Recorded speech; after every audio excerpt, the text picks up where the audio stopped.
I have some thoughts on the Hurricanes, but yesterday we brought this up that Reese Brantmeier, tennis player at UNC, sued the NCAA to so she could receive prize money from her performance in professional events. It's against the NCAA rules. You are declared ineligible if you receive prize money from participating in a pro event. It's why Nick Dunlap had to either choose the PGA Tour or go back to college. He could choose the PGA Tour and take the winner's check in excess of $1 million for winning the tournament he won, or he could go back to college, leave the money on the table, and still play in a lot of events, but just not take prize money, but you could take NIL money. So the NCAA has that rule. You can't accept prize money. I don't understand why. But the lawsuit did not go well. I really thought this was going to be a slam dunk for Brantmeier and company. As it turned out, it was not. And I thought, let's talk to the attorney. Jason Miller is the attorney for Reese Brantmeier. He is based here in the Triangle. Sir, let me just ask you, what arguments were you trying to raise in this case, and why weren't they successful, you think? Adam, good to talk to you. Again, I appreciate you being willing to bring us on and talk about the case. As a matter, I want to clarify maybe a misunderstanding of what happened with the ruling yesterday. The motion was a preliminary injunction. Okay. Right, so the case is not over.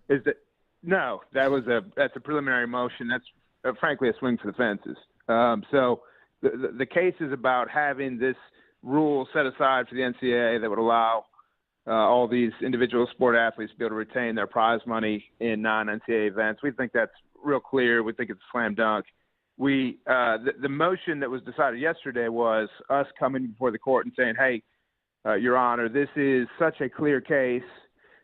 These individual athletes are being harmed so greatly during the pendency of the case that we're asking you, the court, to come forward and while the case is pending, go ahead and strike the rule down while the case is pending, and then hopefully it turns out that way at the end. But during the pendency of the case, let these kids keep their money.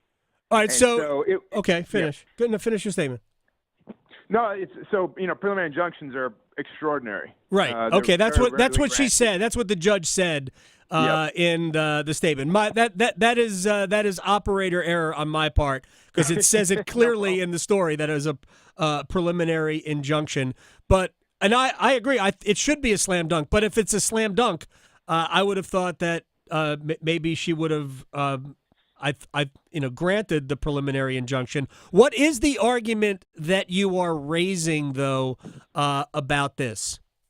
Yeah, so the issue that was primarily in focus at this stage of the preliminary injunction, so we are asking for not just an order for a court to maintain the status quo. We're asking the court to step in and say, hey, we haven't seen all the evidence in the case. Y'all hadn't conducted discovery yet.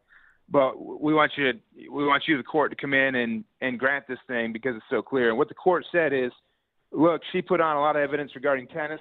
We hired a very well-known economist who came in, did extensive economic analysis on tennis, and took a more cursory look at some of the other sports. But the case, Reese, to her credit, is not just trying to have the rules set aside for women's tennis. She's trying to have the rules set aside for all individual sports: bowling, swimming, track and field.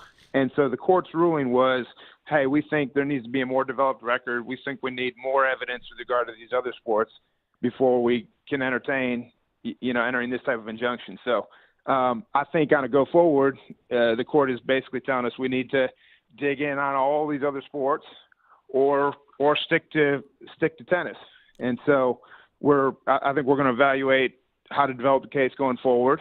And this is something that we would have thought is an extraordinary case. I mean, Reese and some of these other female tennis players, Maya Joint, for example, that are being really severely harmed. I mean, Maya Joint earned a lot of money up there at the U.S. Open less than a month ago and had to give a good chunk of it back. And so there were 10 or more women's and men's tennis players in that event alone that made upwards of $400,000 or $500,000. Right. That is at issue. Jason Miller, attorney for Reese Brantmeier. It's a preliminary injunction that was denied by the judge. So here's my question, because I've brought this up on several occasions. I don't get, and I talked to Bubba Cunningham about this a few weeks ago. He was on the show, and I asked him about it, and he said, I also don't understand why this is an NCAA rule, because if Brantmeier can take I'm just randomly throwing a number out. If she could take $100,000 from Coca-Cola to put Coca-Cola on her shirt while she's playing in the U.S. Open, why is that any different than taking prize money? It's still money, essentially, she realizes from playing in this event. It doesn't make any sense that there is any way to look at it differently. Is that part of your overall argument? Yeah, absolutely. You hit it right on the head, Adam. And to put a real fine point on that, there's a player here from Raleigh, Matt Forbes. Matt was committed to UNC. Obviously, a lot of this is not public, and so we don't know the particulars, but he was rumored to have received a $100,000 NIL deal to go to play at Michigan State. Right. And so the NCAA says, okay, you can take the $100,000 to come up here and play at Michigan State. Again, rumored dollars. We don't have a way of verifying that. But he won $100,000 in the U.S. Open. He qualified for the main draw. He won $100,000 in the U.S. Open. NCAA says, keep the NIL money for coming to play at Michigan State, but you can't keep the U.S. Open money. They think of that as a different pile of money for one reason or another. Yeah, they look at it as like an advantage of playing in a pro event. To me, the remedy for that would be you're not allowed to play in a pro event. They wouldn't do that because they love having these players play pro events. But that's what I'm talking about with the inconsistency of this. The remedy for the NCAA's issue is denying the right to play in that event. We don't want these players, these athletes, to be deemed professionals by taking prize money when they're already taking money for being in that event in various ways. I've argued this, and I'm not sure we actually I'll leave you out of this. What is the next step for you as you go forward with Reese and her case? Yeah, so the next step, preliminary injunctions, initial home run, take a swing at trying to get things set aside while the case is pending. We came up short on that, obviously. So the next step for us is to dig in on the case. Now we got to roll our shirt sleeves up and get to work. The judge wants to see evidence of other sports, how the NCAA is prejudicing other sports through these rules, not just women's tennis. And so we've got to get to work and develop the record. And it's going to be potentially a long slog to put that together. But the case unquestionably has merit. Reese is courageous for taking the case and putting the work in that she's having to put in to fight it, as are other people that are supporting the case. And so we're just now beginning. We're at the very outset. We'll start the discovery process. There's going to be lots of depositions. There's going to be lots of evidence that's developed. And eventually we'll get our day in court where this thing will actually be decided on the merits. And it won't be in a context where the deck is stacked against you seeking an extraordinary remedy. It'll be a fair fight. And we think it'll come out our way. We hope it will. Final thing, is there any consideration to making this just about tennis? Would it be easier to, do you think, win your case rather than bring, bowling, track and field in it? Yeah, unquestionably it'd be easier. There's no doubt about it. The key is you got to bring in these economists to right. do a whole lot of effort to develop evidence to support each of these sports. So unquestionably it would be easier, more straightforward, far less expensive. But we've tried to have the greatest impact we could here. And that's been the goal, is how do we really impact as many kids as possible to get them out from underneath the thumb of the NCAA on this thing. And so certainly we will evaluate what's the best way to prosecute the case going forward and figure out if it needs to be narrowed. But we hadn't made any decisions on that at this point. We think unquestionably the case has merit with regard to women's tennis, men's tennis, a number of other sports. And so we'll men's and women's golf, right? I think college golf would have been much better off if Michelle Wie had been allowed to play college golf. By the way, good luck finding a bowling economist. Jason Miller joining us. I thank you very much. We'll check in again, and I'll get the first part right next time. Adam, it's always a pleasure talking to you. Thank you for having me on. You got it. Jason Miller, attorney for Reese Brantmeier. Yes, not being the legal scholar that I never pretend to be. Yes, preliminary injunction is different than losing the case. All right. We actually have there are other court cases to talk about today that thankfully we have already spent a fair amount of time discussing. We'll get to those a little bit later on. You know what happens on Friday, Victoria? The home opener of our Canes. Yes, there are things to talk about. The Hurricanes released their opening roster, which, by the way, did not say opening night roster, and I think that is for a reason. I believe rosters need to be in by tomorrow, and the Hurricanes were getting out ahead of it. So their roster was submitted yesterday for their opening roster, but I don't believe their opening night roster, and I will tell you the difference next. Going beyond the box scores. Adam Gold on the North Carolina Sports Network. Listen every afternoon for The Drive with Tim Donnelly. For the first time this season, we are actually seeing what I believe the Panthers truly are. They weren't as bad as they were in week 1 and 2. They aren't as good as they were in week 3. They kind of are what they are in week 4. They're a team that is young. The defense is going to regress from last year, but with Andy Dalton, the offense shows a little sign of progress. The Drive with Tim Donnelly, 3 to 6 on 99.9 The Fan. Hey, it's Adam Gold from my friends at FanDuel, America's #1 sports book.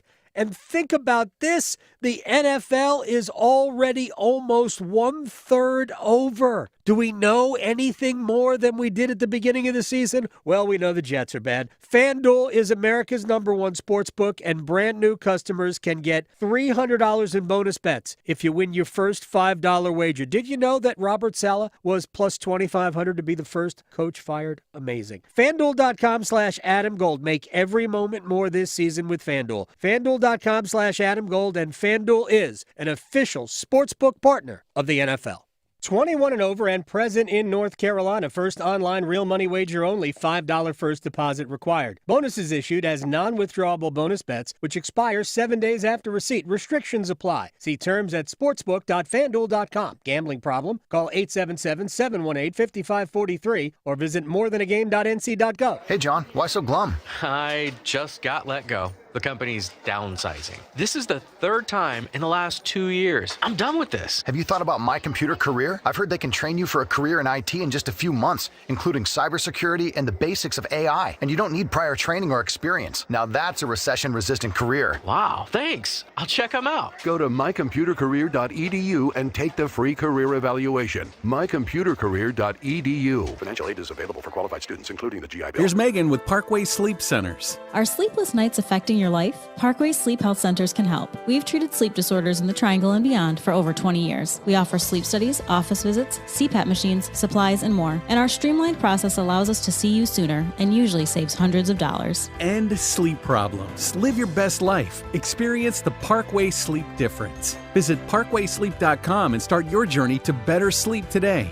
Parkway Sleep Health Centers. Sound sleep. Sound health. Most tax pros leave a message. It's Jane. I'm moving on to a TurboTax expert who beat your price. Adam Devine, tell him how I feel. Hey, tax pro, she's been thinking twice. Best believe TurboTax will beat your price. This is a tax break. Switch to a TurboTax Live expert and we'll beat what you paid your pro last tax season. Make the switch at TurboTax.com/beatyourprice. TurboTax full service only. Sign up by 12/20/2024 and file by 4/1/2025. Full details at TurboTax.com/beatyourprice. It's Trick Out Your Wheels with Soundstation and Security. Our contestants are ruling the streets. Here come the bikes and the bass is bumping. Soundstation and Security can hook up all your vehicles with amazing custom stereo systems and speakers. Does that golf cart have strobe lights? It sure does. Because SoundStation has tons of LED lighting options for your bike, ATV, and even golf cart, and we install it all. If it's got wheels, SoundStation and Security has got you covered. In Raleigh, Smithfield, and MyHotSound.com. Injured in a motorcycle accident? Call 1-800-LAW-TIGERS before you call your insurance company. The insurance company wants to pay you the least amount possible. Law Tigers are riders too, so we understand what your bike and gear are worth and what you're going through after an accident. Your case evaluation is always free, and we don't get paid until your case settles. Call 1-800-LAW-TIGERS, North Carolina's motorcycle lawyers. Law Tigers is a network of independent law firms who are members of the American Association of Motorcycle Injury Lawyers. Law Tigers is not a law firm. This is Adam Gold. We had lightning hit a pretty large tree. Oh, yeah. About 150 yards from the house. It'll be my sign to go win the lottery. But you know what? I'm sorry, I can't. I have rules. If it's not over $1 billion, I'm not playing. Yeah, still just millions. The Adam Gold Show.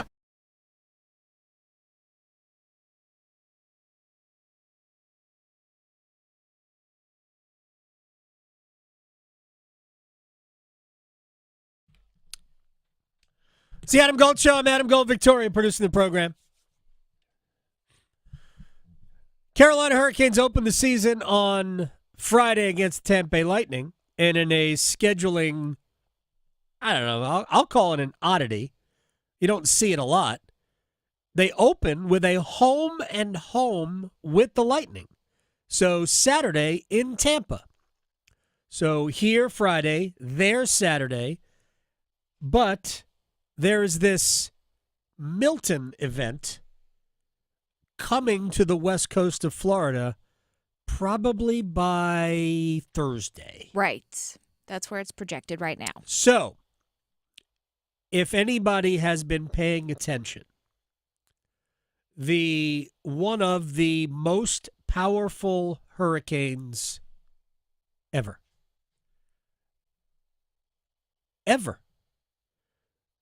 I think fourth lowest pressure recorded. It dropped, I think when I was watching Weather Channel, it dropped 50 millibars, whatever those are. Right. In like, I don't know, 10 hours or something. I have no idea if that's the right time frame, but I know it's under 900 millibars, so that's a super low pressure storm.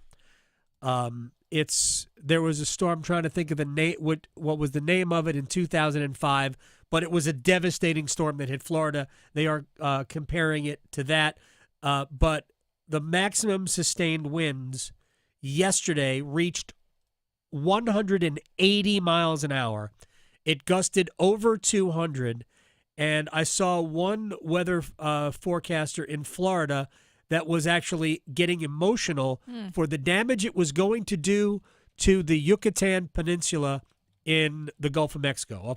That's like if you go to Cancun, yes, that's where Cancun is. Wow. He said, sure, there are resorts and a lot of people go there for vacations, but the people who live there, they don't have much, and they're about to be wiped out.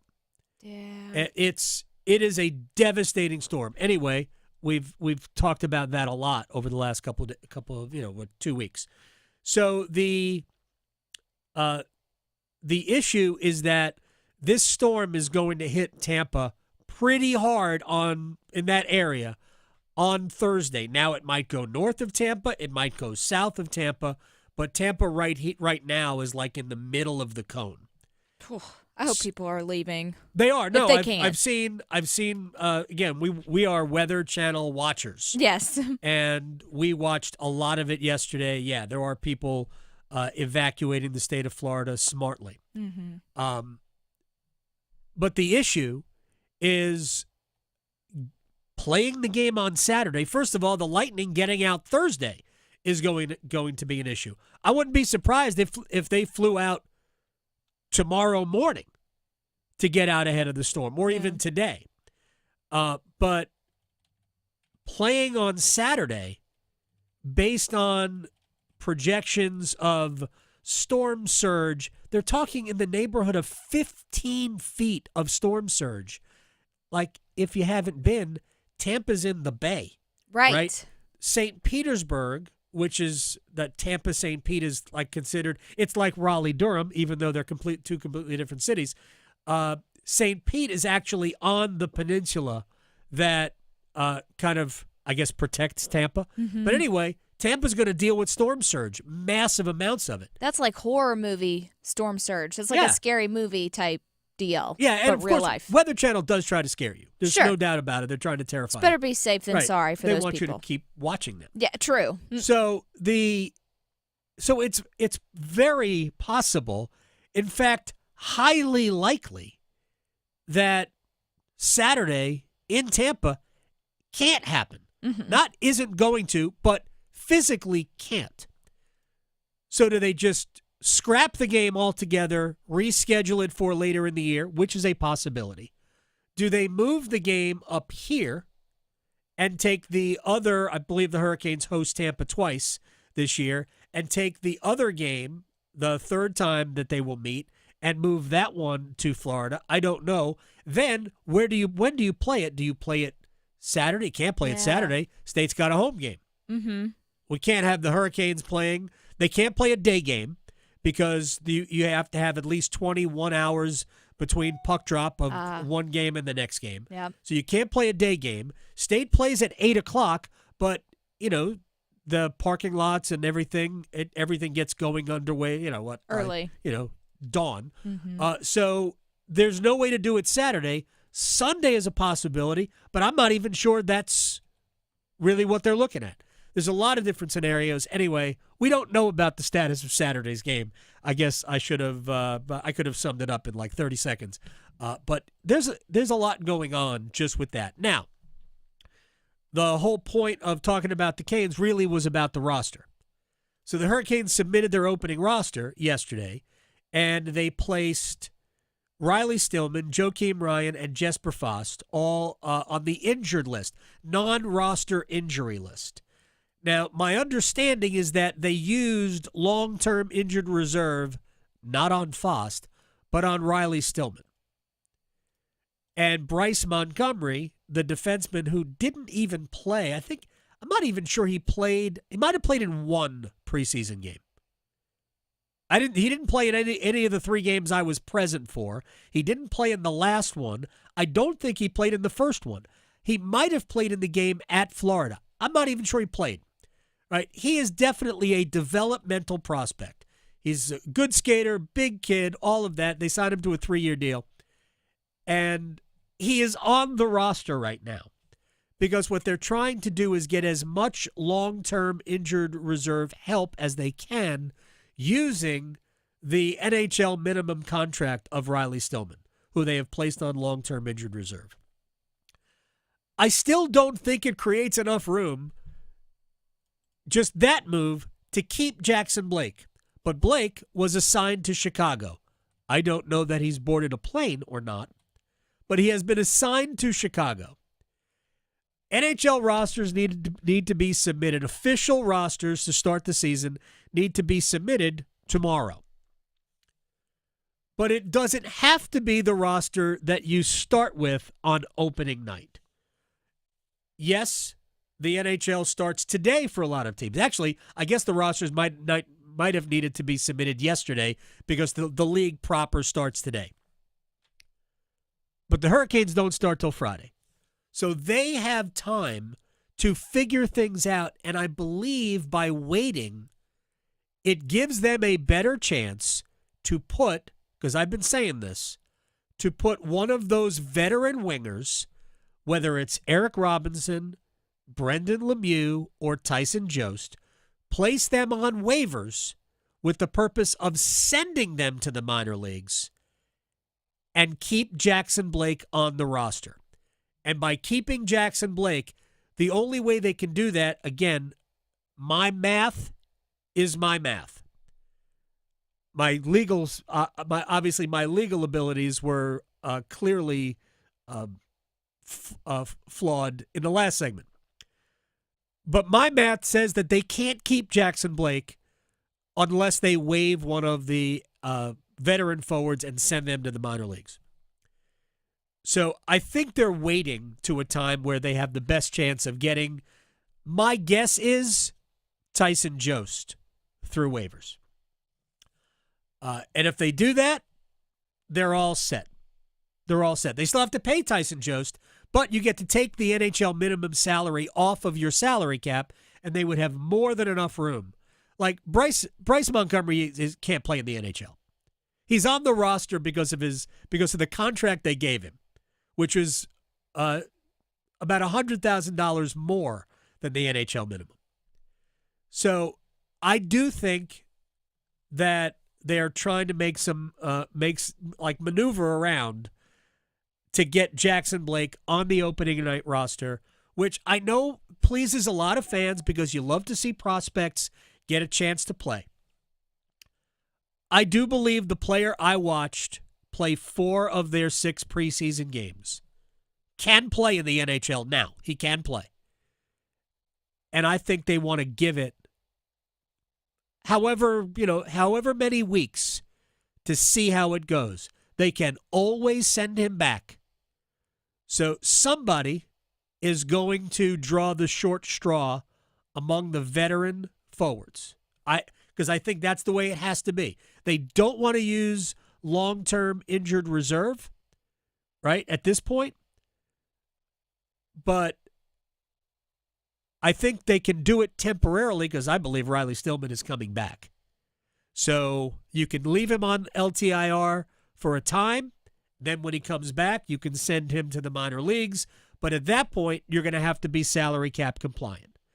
So, but I think Blake's going to get essentially what amounts to a trial run as a winger playing with, my guess is, Jack Drury and I think Eric Robinson on what is Carolina's third scoring line. He'll get power play time. He's a talented player. And I think Carolina could use a little infusion of talent and offensive skill on essentially their bottom 2 lines. I like the idea. I do. I'm not worried about slowing down his progress. I will just say it this way.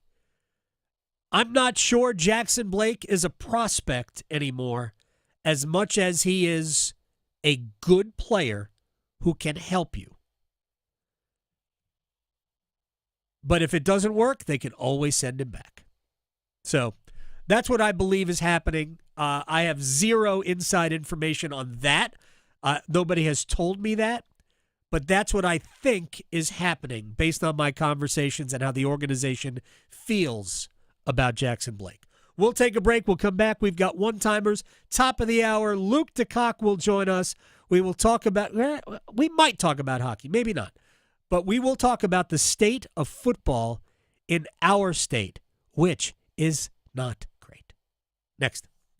Serving it up hot and fresh every day. Adam Gold on the North Carolina Sports Network. Adam Gold here from my friends at FanDuel, America's #1 sports book, and it's never too early to start thinking about Week 6 of the NFL, and you can get ready to tackle all the action with America's #1 sports book because right now, new customers can bet $5 and get $300 in bonus bets if you win your wager. Pick an easy one, then take advantage of $300 in bonus bets. It's amazing. You can go parlay. You can go straight bets. Have fun. FanDuel.com/AGS and make every moment more this season with FanDuel. FanDuel is an official sportsbook partner of the NFL. 21 and over and present in North Carolina. First online real money wager only. $5 first deposit required. Bonuses issued as non-withdrawable bonus bets, which expire 7 days after receipt. Restrictions apply. See terms at sportsbook.fanduel.com. Gambling problem? Call 877-718-5543 or visit morethanagame.nc.gov. NC Medicaid is for people just like me. Adults who don't have children. People who serve. People who do the heavy lifting. Child care teachers. Full healthcare coverage at low or no cost. Doctor's visits, emergency rooms, and prescriptions. So if you applied before and didn't get it, apply again. NC Medicaid covers more people than ever before. Get full healthcare coverage at low cost, no monthly fees, and $4 max copays. NC Medicaid is for more people. See if you qualify at medicaid.nc.gov. Trust ACT Construction Equipment and Bandit Wood Chippers and Stump Grinders to position your tree service for success. ACT Construction Equipment is your authorized dealer for sales, service, parts, and rentals for Bandit Wood Chippers and Stump Grinders. ACT Construction Equipment has been your authorized dealer for Bandit equipment for over 10 years. Visit one of our 6 North and South Carolina locations or actce.com for more details on Bandit Wood Chippers and Stump Grinders. ACT Construction Equipment, always the right equipment for the job. NASCAR's Wild Card Weekend. It's a blur, just how it's supposed to be. Wide open weekend, Wild Card Race. The ultimate NASCAR experience. Camping, concerts, tailgating, and an edge-of-your-seat thrill ride in NASCAR's playoffs. Think your driver's making the cut? Good luck. The Bank of America Roval 400, October 12th and 13th. It's a wide-open weekend and a wild card race. Get your tickets today at charlottemotorspeedway.com. The 2024 elections are just around the corner, and older voters are the nation's most active. The AARP North Carolina Voters Guide has information about upcoming election dates, registration deadlines, and voting options in North Carolina, such as voting by mail, early voting, or voting with a disability. Find the guide in the voters section at aarp.org/NC and listen each week to AARP Without Limits for important election news and much more. You can find the latest episodes of AARP Without Limits wherever you listen to your podcasts. Psst. Hello there. It's me, your internal clock. Yes, the one you sleep through on weekends. You've probably heard my TikToks, but I'm straight up sounding the bell now. It's almost time to start applying for college. That means you got transcripts to gather, letters of rec to request, and campus tours to schedule. But hey, we've got time, and we've got CFNC. CFNC.org can help us plan, apply, and pay for college. We got this, trust me. Just visit CFNC.org to help us stay on time. If you recently lost health coverage due to a life change, healthcare.gov is here for you. Like it was there for Marcus when he lost his job, and Keisha when she turned 26 and lost her parents' insurance, and Elena when she went off Medicaid. There are many other ways to qualify. Visit healthcare.gov today to see if you're eligible to enroll. Limited time to enroll. Paid for by the U.S. Department of Health and Human Services. This is Adam Gold. Thank you very much for your time, man. We will talk again. Adam, anytime for you, my friend. Thank you. I don't know why it makes me laugh. Why does that make me laugh? I don't know. Maybe you just are used to people being mean to you or something, like Twitter. I don't know. The Adam Gold Show. It's the Adam Gold Show. I'm Adam Gold, Victoria producing the program. One-timers in a second, Luke DeCock, top of the hour. So Jordan Schultz is an NFL insider. That's what his Twitter bio says. But I believe it because I checked in with Ryan Wilson, who's going to join us tomorrow on the show. We love Ryan. Love him. He's great. Ryan is awesome. And he goes, no, legit insider. Works hard, all of that. I've never heard of him before. He apparently goes on with Colin Cowherd a lot. So I'm not knocking this.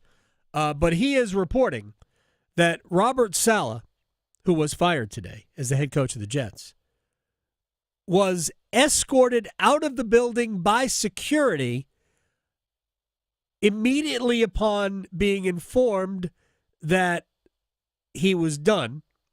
He was not allowed to meet with any players on the team or his staff. Wow. Get out. Disgruntled much? I have no idea. Look, for all I know, this is kind of common. I don't know. It just doesn't seem common, but maybe it is. I don't work in football. I mean, so I don't what's think he gonna Frank do? got the same. I know. What's he gonna do? Seriously. Is he, like he can't? Is he gonna? He's gonna steal a pennant off the wall as he walks out. Like there are no pennants on the walls where the Jets are. They have no pennants to have.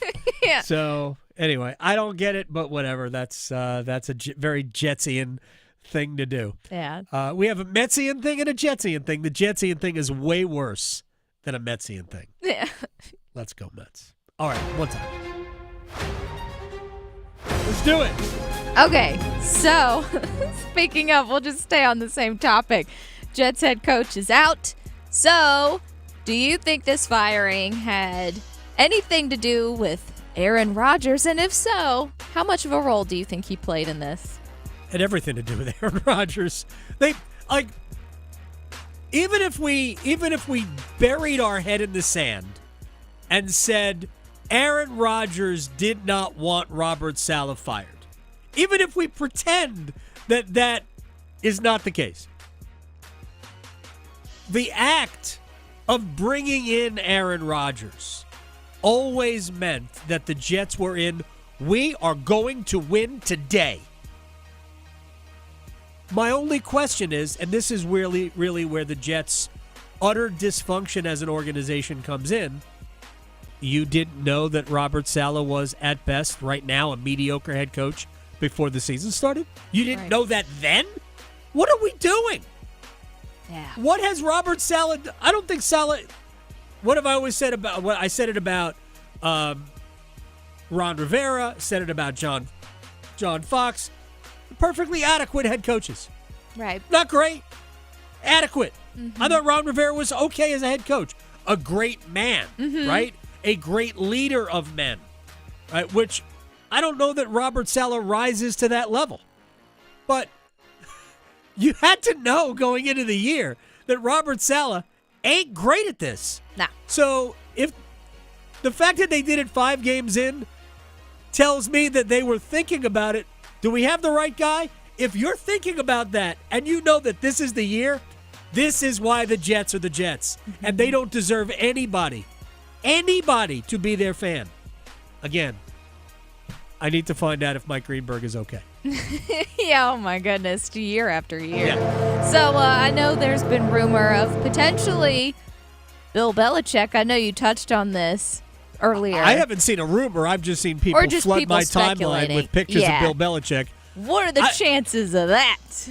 I think 0. Yeah. I just don't see how he can come in the middle of the year. First of all, the problem isn't really the defense, which is his expertise. But my feeling, though, about changing a head coach midstream is that if you're bringing in a totally new head coach, he's going to want to bring in his staff, and then you're changing everything. I just don't see how that works. Yeah. For me, the Jets' problem is offense. Even though their defense has not been great, the defense is good. Last year, their defense was great. If you believe the raw defensive numbers, points allowed, yards allowed, you would think the Jets' defense this year is great. It's not. It's good, but it's not great. Their offense has been subpar. And they have Aaron Rodgers and Garrett Wilson and other good pieces. But their offense has been subpar.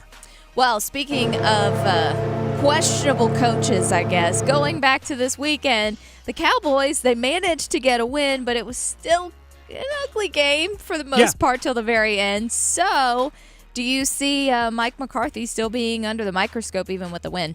Well, he's the head coach of the Cowboys, so he's always under the microscope. He's not going to get fired this year. Jerry Jones doesn't do that. No. And to be honest, it's probably the best quality of Jerry Jones. Like, he stays with coaches too long. He stayed with Jason Garrett way too long. I think he's staying with Mike McCarthy way too long. But McCarthy is a better version of Jason Garrett. So they can – I mean, I just don't think they have a very good team. They have a good team, but it's limited. I think the Steelers have a serious offense problem.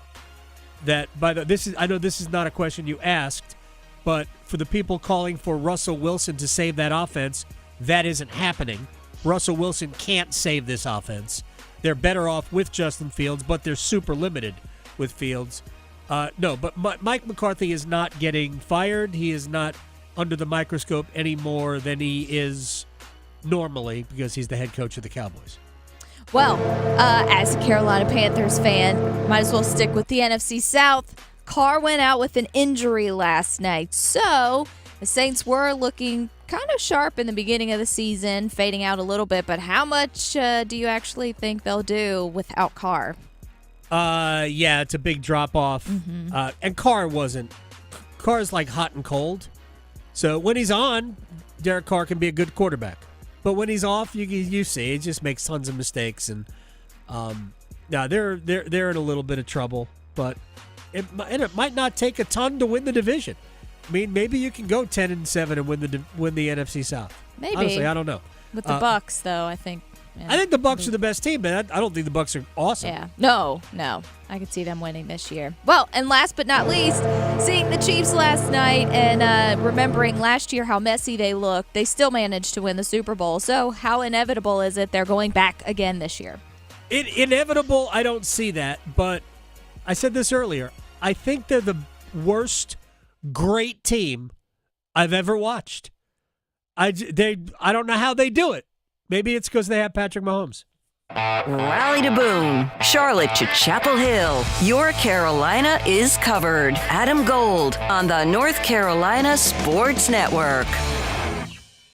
Adam Gold here from my friend Gordon Miller, Miller Lending, Kildare Farm Road in Cary. Do you know why Gordon invented the no closing cost mortgage back in 1987? Because he understood that mortgage rates would fluctuate. He thought back at the time they were probably too high. He was right, and they eventually would drop. So don't pay closing cost. Let the rates come down. Refinance your mortgage free of charge. Again, not paying closing cost, knowing that they could go down again. So they went up just a little bit. Let's take timing out of the equation. Don't worry what the rate is now. Go to Miller Lending, MillerLending.com. Get your great rate. Don't pay closing costs. Save yourself thousands of dollars. And then later on, when the rates come down, and you know they will, refinance, again free of charge, and lower your monthly payment. This is the way to do it. Miller Lending on Kildare Farm Road in Cary since 1996. They are an equal housing lender, NMLS ID 250-2146. We're kicking it this fall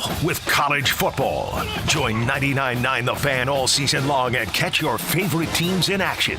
The ACC, the SEC, and every conference that matters. You'll find the best matchups here. The Blue Devils up 21-20, and they got their arms reaching for that bell.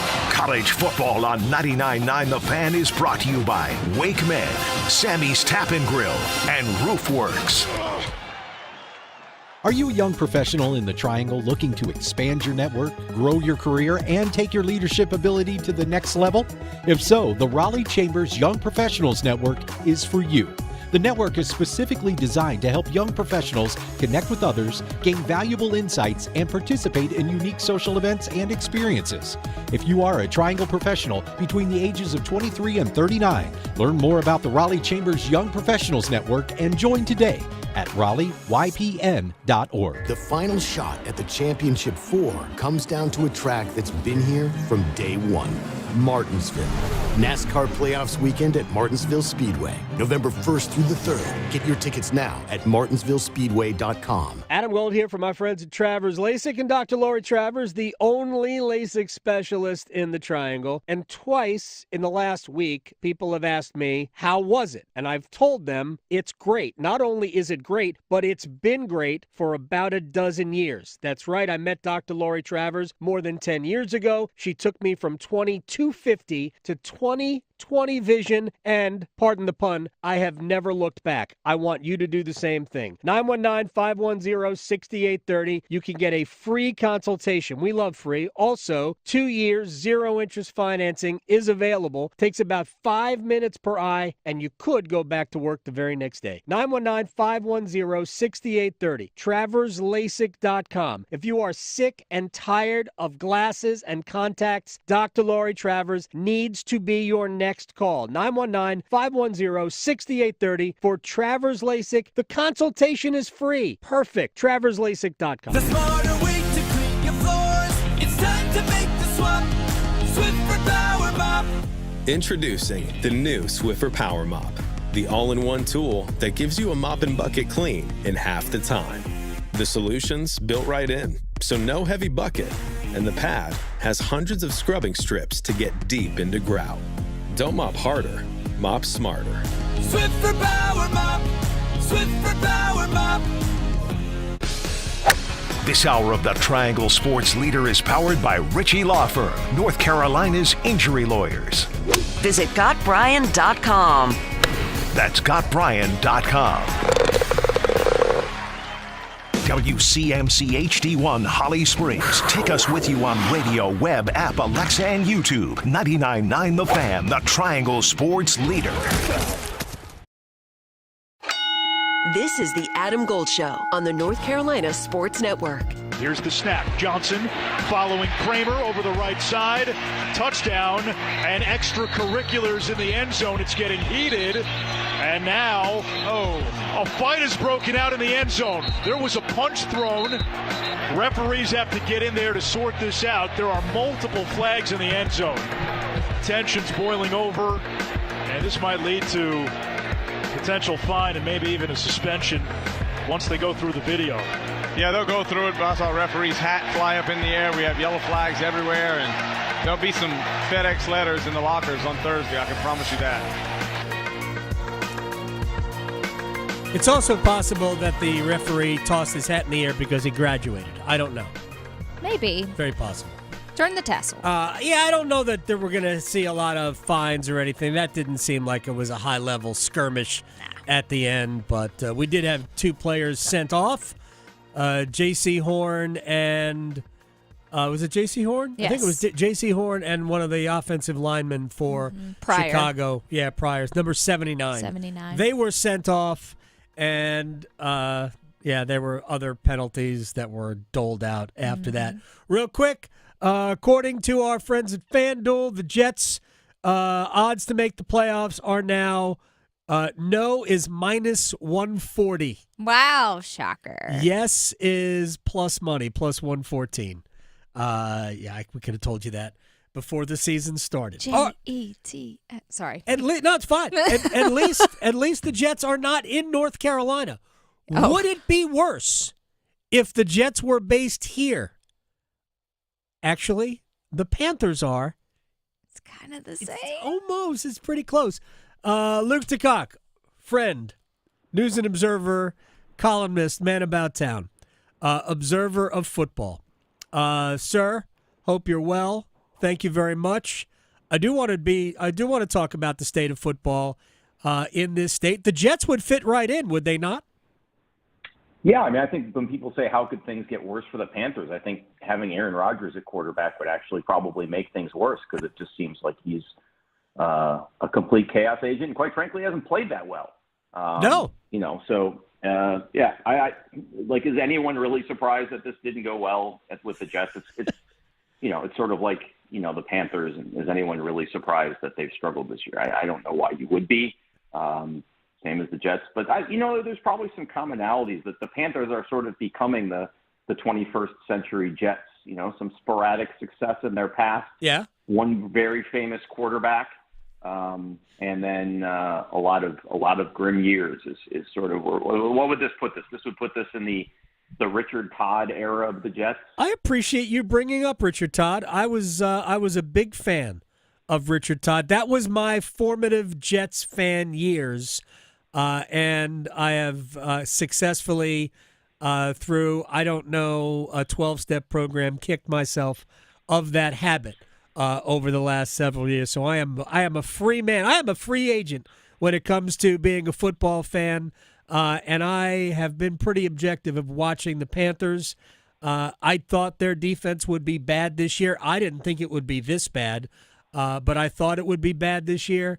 I thought it was kind of like the raw numbers looked good last year, but I didn't think their defense was good last year. And I thought their offense would struggle. I didn't think it would be this bad. What is your read on where we are with the Panthers? Let me narrow that. Do you think the Bryce Young era is over? I don't think it is. It wouldn't surprise me if it was, because there's been very little to suggest. Not that he's going to be a good NFL quarterback, although I think you can certainly make that argument. I just think there's very little to suggest he'll ever be successful here. Right. It just seems like both player and team need a change of scenery. The thinking in trading up for him was always flawed. There's no second guessing there. My position on it was I wouldn't do this, but if you're going to trade up, if you're going to trade up and give up a first-round pick the next year, which I think is dumb, and B, if you're going to do it to take Bryce Young and not C.J. Stroud, you better be right. And it's obvious that they weren't. They got this one wrong. Physically, at this point, he isn't capable of playing quarterback in the NFL, and they haven't put him in a position to succeed. That's a very dangerous combination. So, I could a year behind Andy Dalton, another off season, you come back next year and see what he can do. I think you've got enough sunk costs in this that maybe that's the best plan. But there's also a part of me that says, if you've made a mistake and you've made a mistake of this magnitude, it may be best to cut your losses and start over. You're going to be bad for a few years now either way. Like, you might as well bottom out, get back to where you were 2 years ago, and try to get the quarterback decision right. But I think this is just another example of how, David Tepper, and the blame rests with him on this one, has just absolutely mismanaged this franchise right into the ground, starting from almost the moment he bought it. And every, decision after decision has been bad. I still don't think that Scott Fitterer was that bad of a GM. I don't think he was great, but the big decisions that were imposed upon him from above have been disastrous. And, you look at what Sam Darnold has done elsewhere.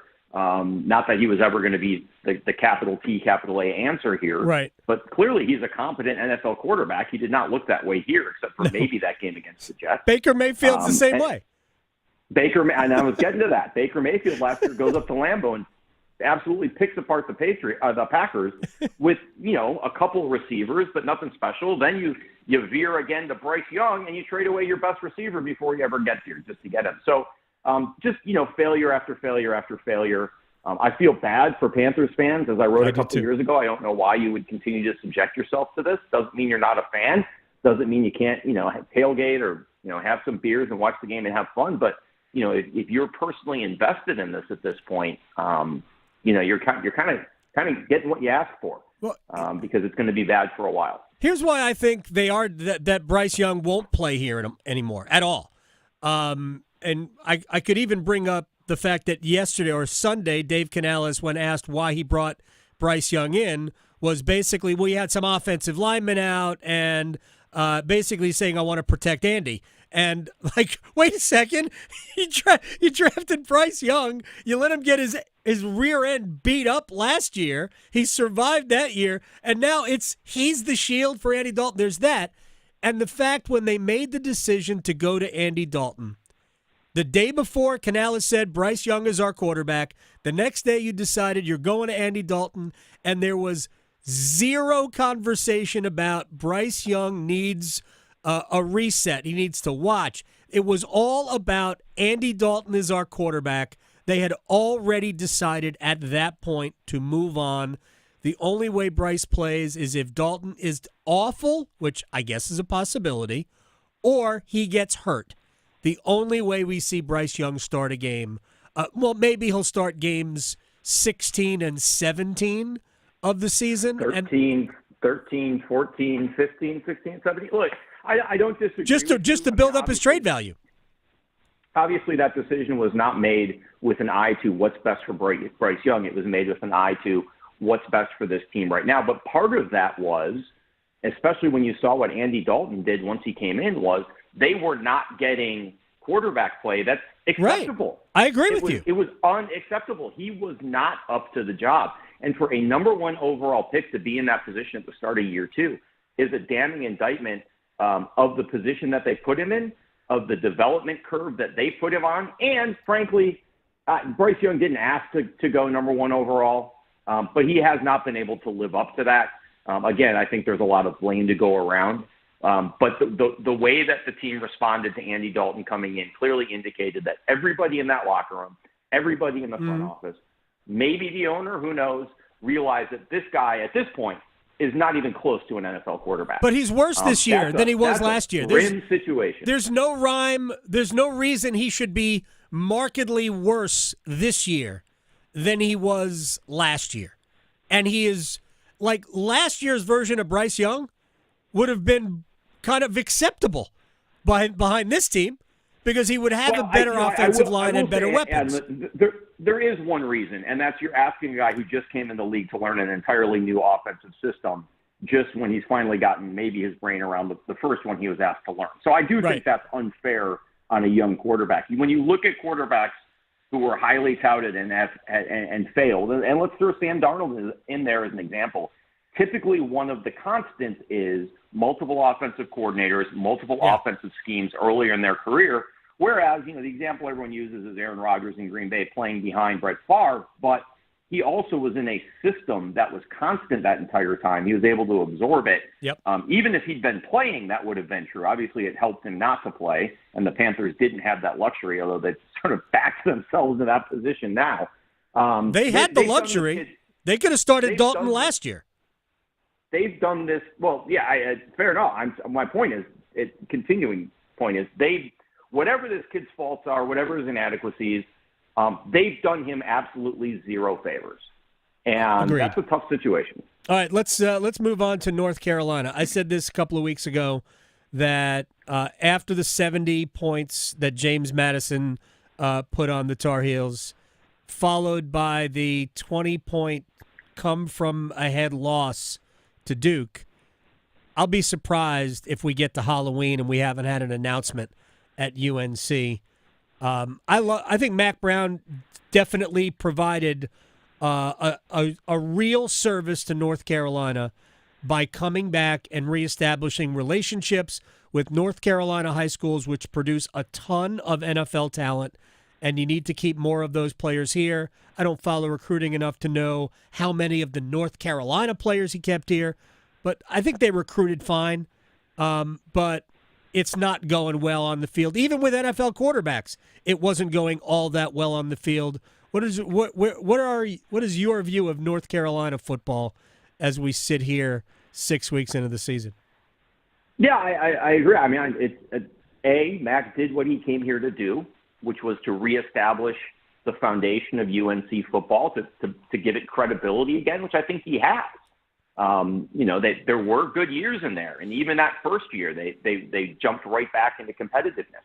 But I think it was also probably time for him to hand the keys over to someone else after last season. Yep. Go out with Drake May and not exactly going out on top, but still feeling like you left things in a good position, because the on-field product has not measured up, and that's really been true the last couple of years. The failure to make the most of, go back to Sam Howell. Yep. The failure to make the most of two NFL quarterbacks, which some programs would kill to have one of those guys in a 20-year span. And the fact that the defense is basically the same as it was under Larry Fedora. I mean, this is an issue that now stretches over multiple administrations, almost multiple generations. And Mac's inability to fix that, certainly he tried and made a number of staff changes and things like that, certainly suggests that it's a problem that's bigger than him, but it also suggests that maybe it's time to give someone else a chance. I think you can't say enough good things about what Mac has done for the university, for the football program. Mm-hmm. He did everything they asked him to do when he came here within reason. It's not working now. It's time for a change. My suspicion is this is something that will happen after the season, as opposed to Halloween. As you said, I think Mac's earned the right to go out on his own terms, if he indeed does go out on his own terms. But I think that's something that there's not much gained by making a change midseason at this point. Make it a valedictory, make it an encomium, and let him walk out on his own terms. But I do think we've reached the point where that has to happen. My only fear about it is that Mac will do the same thing that David Cutcliffe did, think that he can change it. Bomani Jones said that, and he has experience as a Texas fan watching Mac at Texas for all those years, and at the end, it was obvious that it was over. But Mac didn't want it to be over. So, I hope this ends a lot, and I think it will end a lot better than it did down in Austin. At NC State, Luke, this was supposed to be better, and I think it is more of a service of the uncertainty when you have to rely on the transfer portal so much, and not we have to, but when you choose to, I think sometimes it just doesn't work out. And I think this is 2 years in a row where the quarterback didn't really work out. Grayson McCall is injured now, so that's a completely separate issue. The quarterback just didn't work out, and some of the pieces are great. Joe Lee as a tight end is awesome. You could bring him in 1,000 times in a row. That guy's going to be awesome. Jordan Waters hasn't really worked out for NC State. What do you make of what's gone on in Raleigh? Yeah, I mean, to me, it reminds me a little bit of what happened at Wake Forest in the middle to end of the Jim Grove era, where they got away a little bit from what had made them successful, which was sort of taking these underrated, undersized kids and grooming them up and turning them into ACC players. And NC State, over the course of Dave Doran's tenure, has been a developmental program and a good one. They take kids and they make them into good players. It's harder to do that with portal kids. And, you want to reward the kids who have stuck with you. So I think it's just sort of, you want to do what's current. You want to do what everyone else is doing. I don't think it's a malicious thing that you say, they've made a huge mistake. But I think you learn that, NC State as a program probably needs to take a look in the mirror and say, look, how did we get here? How did we raise these expectations? How did we raise this bar? And how can we get back to that in this era of football? Part of that is you can make the argument, well, okay, they did that. They never won more than 9 games. So they started getting into the portal more and doing it this way to try to get over the hump. And I think that's fair. I think you can say, like, okay, it was well-intentioned, that this is what they thought they had to do to inject, game-ready talent into the system, and they could have it both ways, and that would get them over the top. I think that's all well and good and sounds great and worth a try. But it hasn't worked. And I think that there's a time for retrenchment and saying, hey, where do we lose our way here? What do we have to do to get back to what made us successful in this program, in this area, in this state? Because, as much as you may say, they haven't won more than nine games, they were winning 9 games pretty consistently for a period of time. Yeah. And there's nothing wrong with that. Nope. You got to get back. You got to get back to that. I mean, technically, I think they still could, but it certainly seems unlikely at this point. And that State Carolina game certainly looms as a forgettable edition of the rivalry, certainly in terms of what the stakes are going to be. It could, but it could be a fun game, and we could have a lot of fireworks on the field that day. Luke DeCock of the News and Observer. Next time we chat, we'll talk about the Hurricanes. Will I see you Friday evening? Yeah, no, we'll be there, and curious to see what the new look Hurricanes look like actually under fire. And obviously big year for Yuri Kochetkov, big year for Andrei Svechnikov. I think we'll see Jackson Blake at some point, if not Friday. I think we'll see him Friday.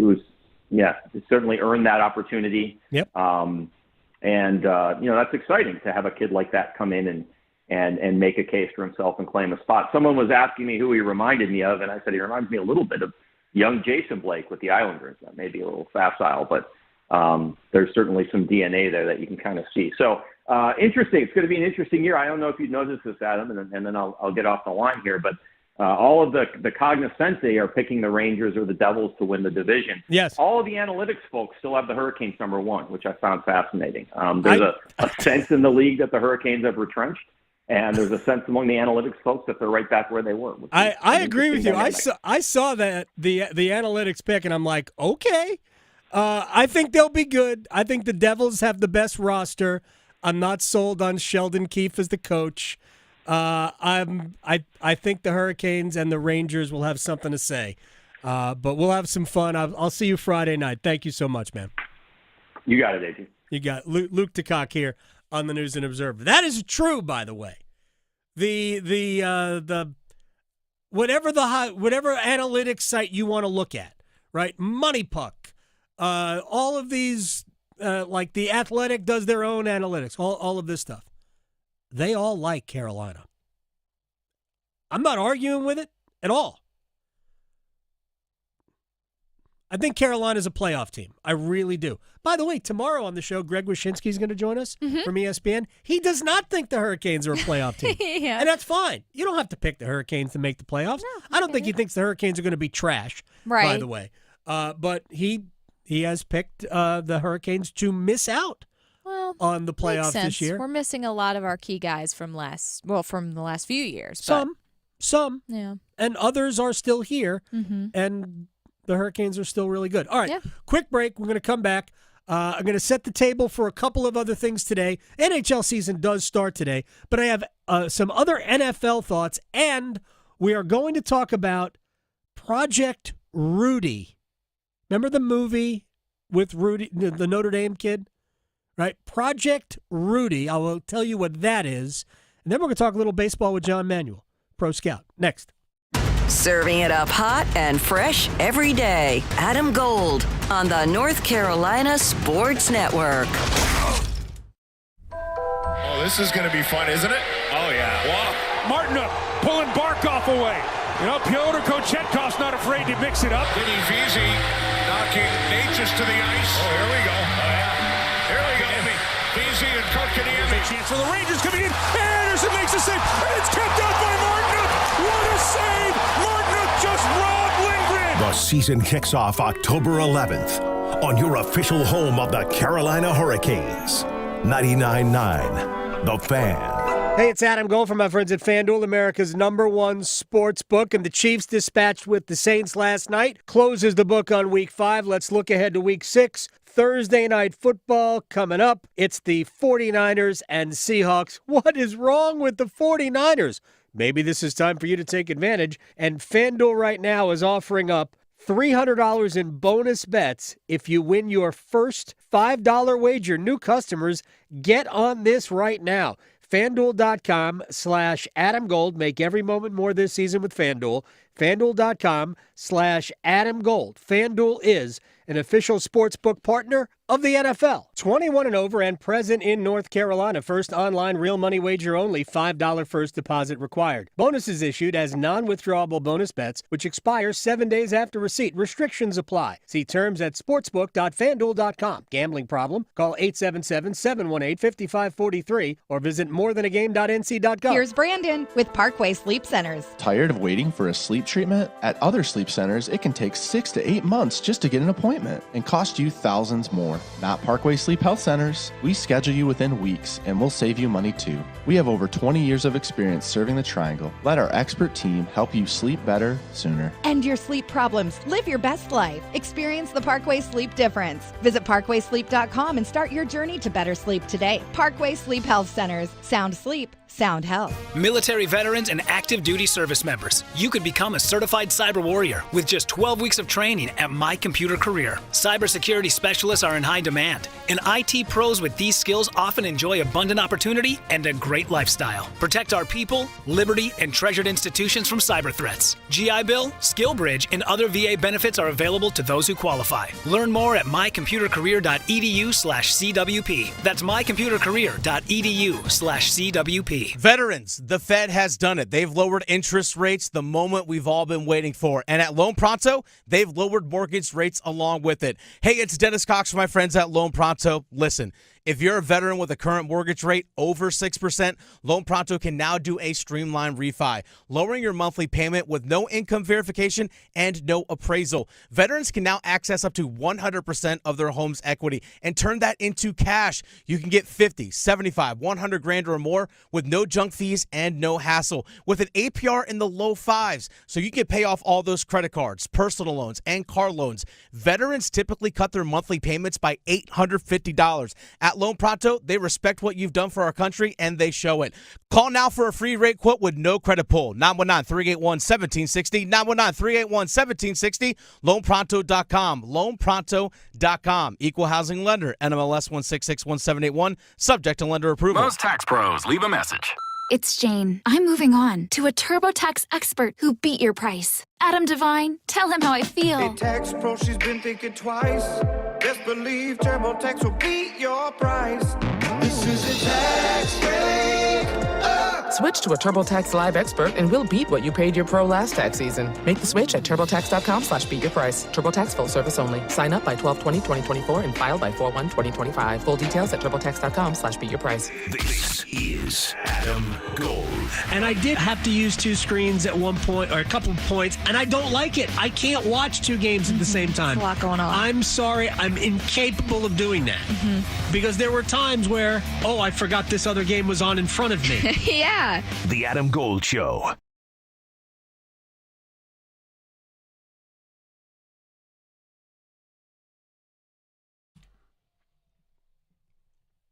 It's the Adam Gold Show. I am Adam Gold. Before I tell you what Project Rudy is, and I'm intrigued by Project Rudy, by the way, a statement from the Jets upon the firing of head coach Robert Saleh. Owner Woody Johnson offered this. This morning, I informed Robert Saleh that he will no longer serve as the head coach of the Jets.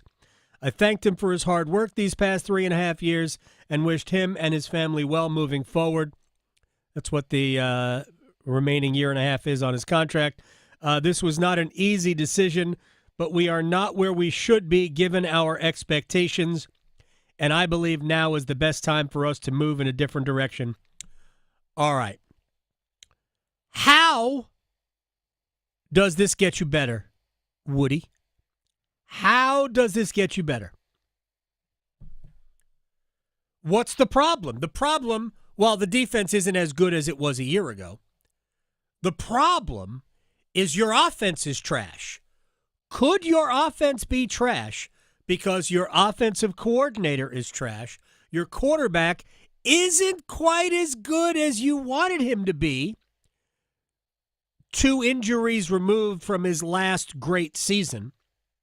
Remember, his last year with the Packers, he had a fracture in his thumb in the last 8 games of the season and was no longer any good. This is after winning back-to-back MVPs. He was great 3 years ago. Last year, completely blew up because of the Achilles. Is it possible that y'all were a little unrealistic about your team? The problem with the Jets is that they cannot run the football. Cannot. And they're not good enough at quarterback or wide receiver to just be a passing team. It's pretty simple. If you've watched them, and they've been on TV enough to have watched them, they can't run the ball. I love Bryce Hall. I thought Bryce Hall was a sneaky pick to lead the league in rushing. Nope. Can't run it. Can't run it. All right, let me tell you about Project Rudy, and then my friend John Manuel is going to join us. We're going to talk about the fact that the Yankees are in a 1-1 series with the Royals. Mets and Phillies are 1-1. Manny Machado is throwing baseballs into or towards the Dodgers dugout because there's bad blood between those two sides. And by the way, I am here for that animosity. But Project Rudy is similar to some of the things you have heard already. It is put forth by a private equity company that is trying to, and I'll use air quotes here, save college football. And I've seen a lot of these other plans, and there's a lot of similarities to them. And basically what they're trying to do is take the top 70 football programs, and this number is probably loose. Take the top 70 football programs in college, bring them all under one umbrella, but still allow them to play within their own conference, and have all of the monies raised up. They're willing to put up $9 billion of private equity money into the sport to essentially lay the groundwork for what would happen next. And that would be a system of promotion and relegation, which I actually think would work in college. I don't think it works in the pros. Our system in college is ideally suited for promotion and relegation, and the monies that they project for the top, we'll call it the top flight of American college football, is double what the SEC and the Big Ten currently bring in. Double. So it's actually a very interesting piece written by Ross Dellinger of Yahoo Sports, which to me, and you know me, I am no fan of the expansion of the college football playoff. I think it's built largely on nothing more than greed. We have to get more money. It's not built on inclusion because the SEC and the Big Ten are proving that. It's not built on fairness. It is built on the thirst for more money. That's it. And this would create a larger playoff. But these athletes would all be directly compensated for it, which is my threshold. If we're going to have this, then the players better get paid.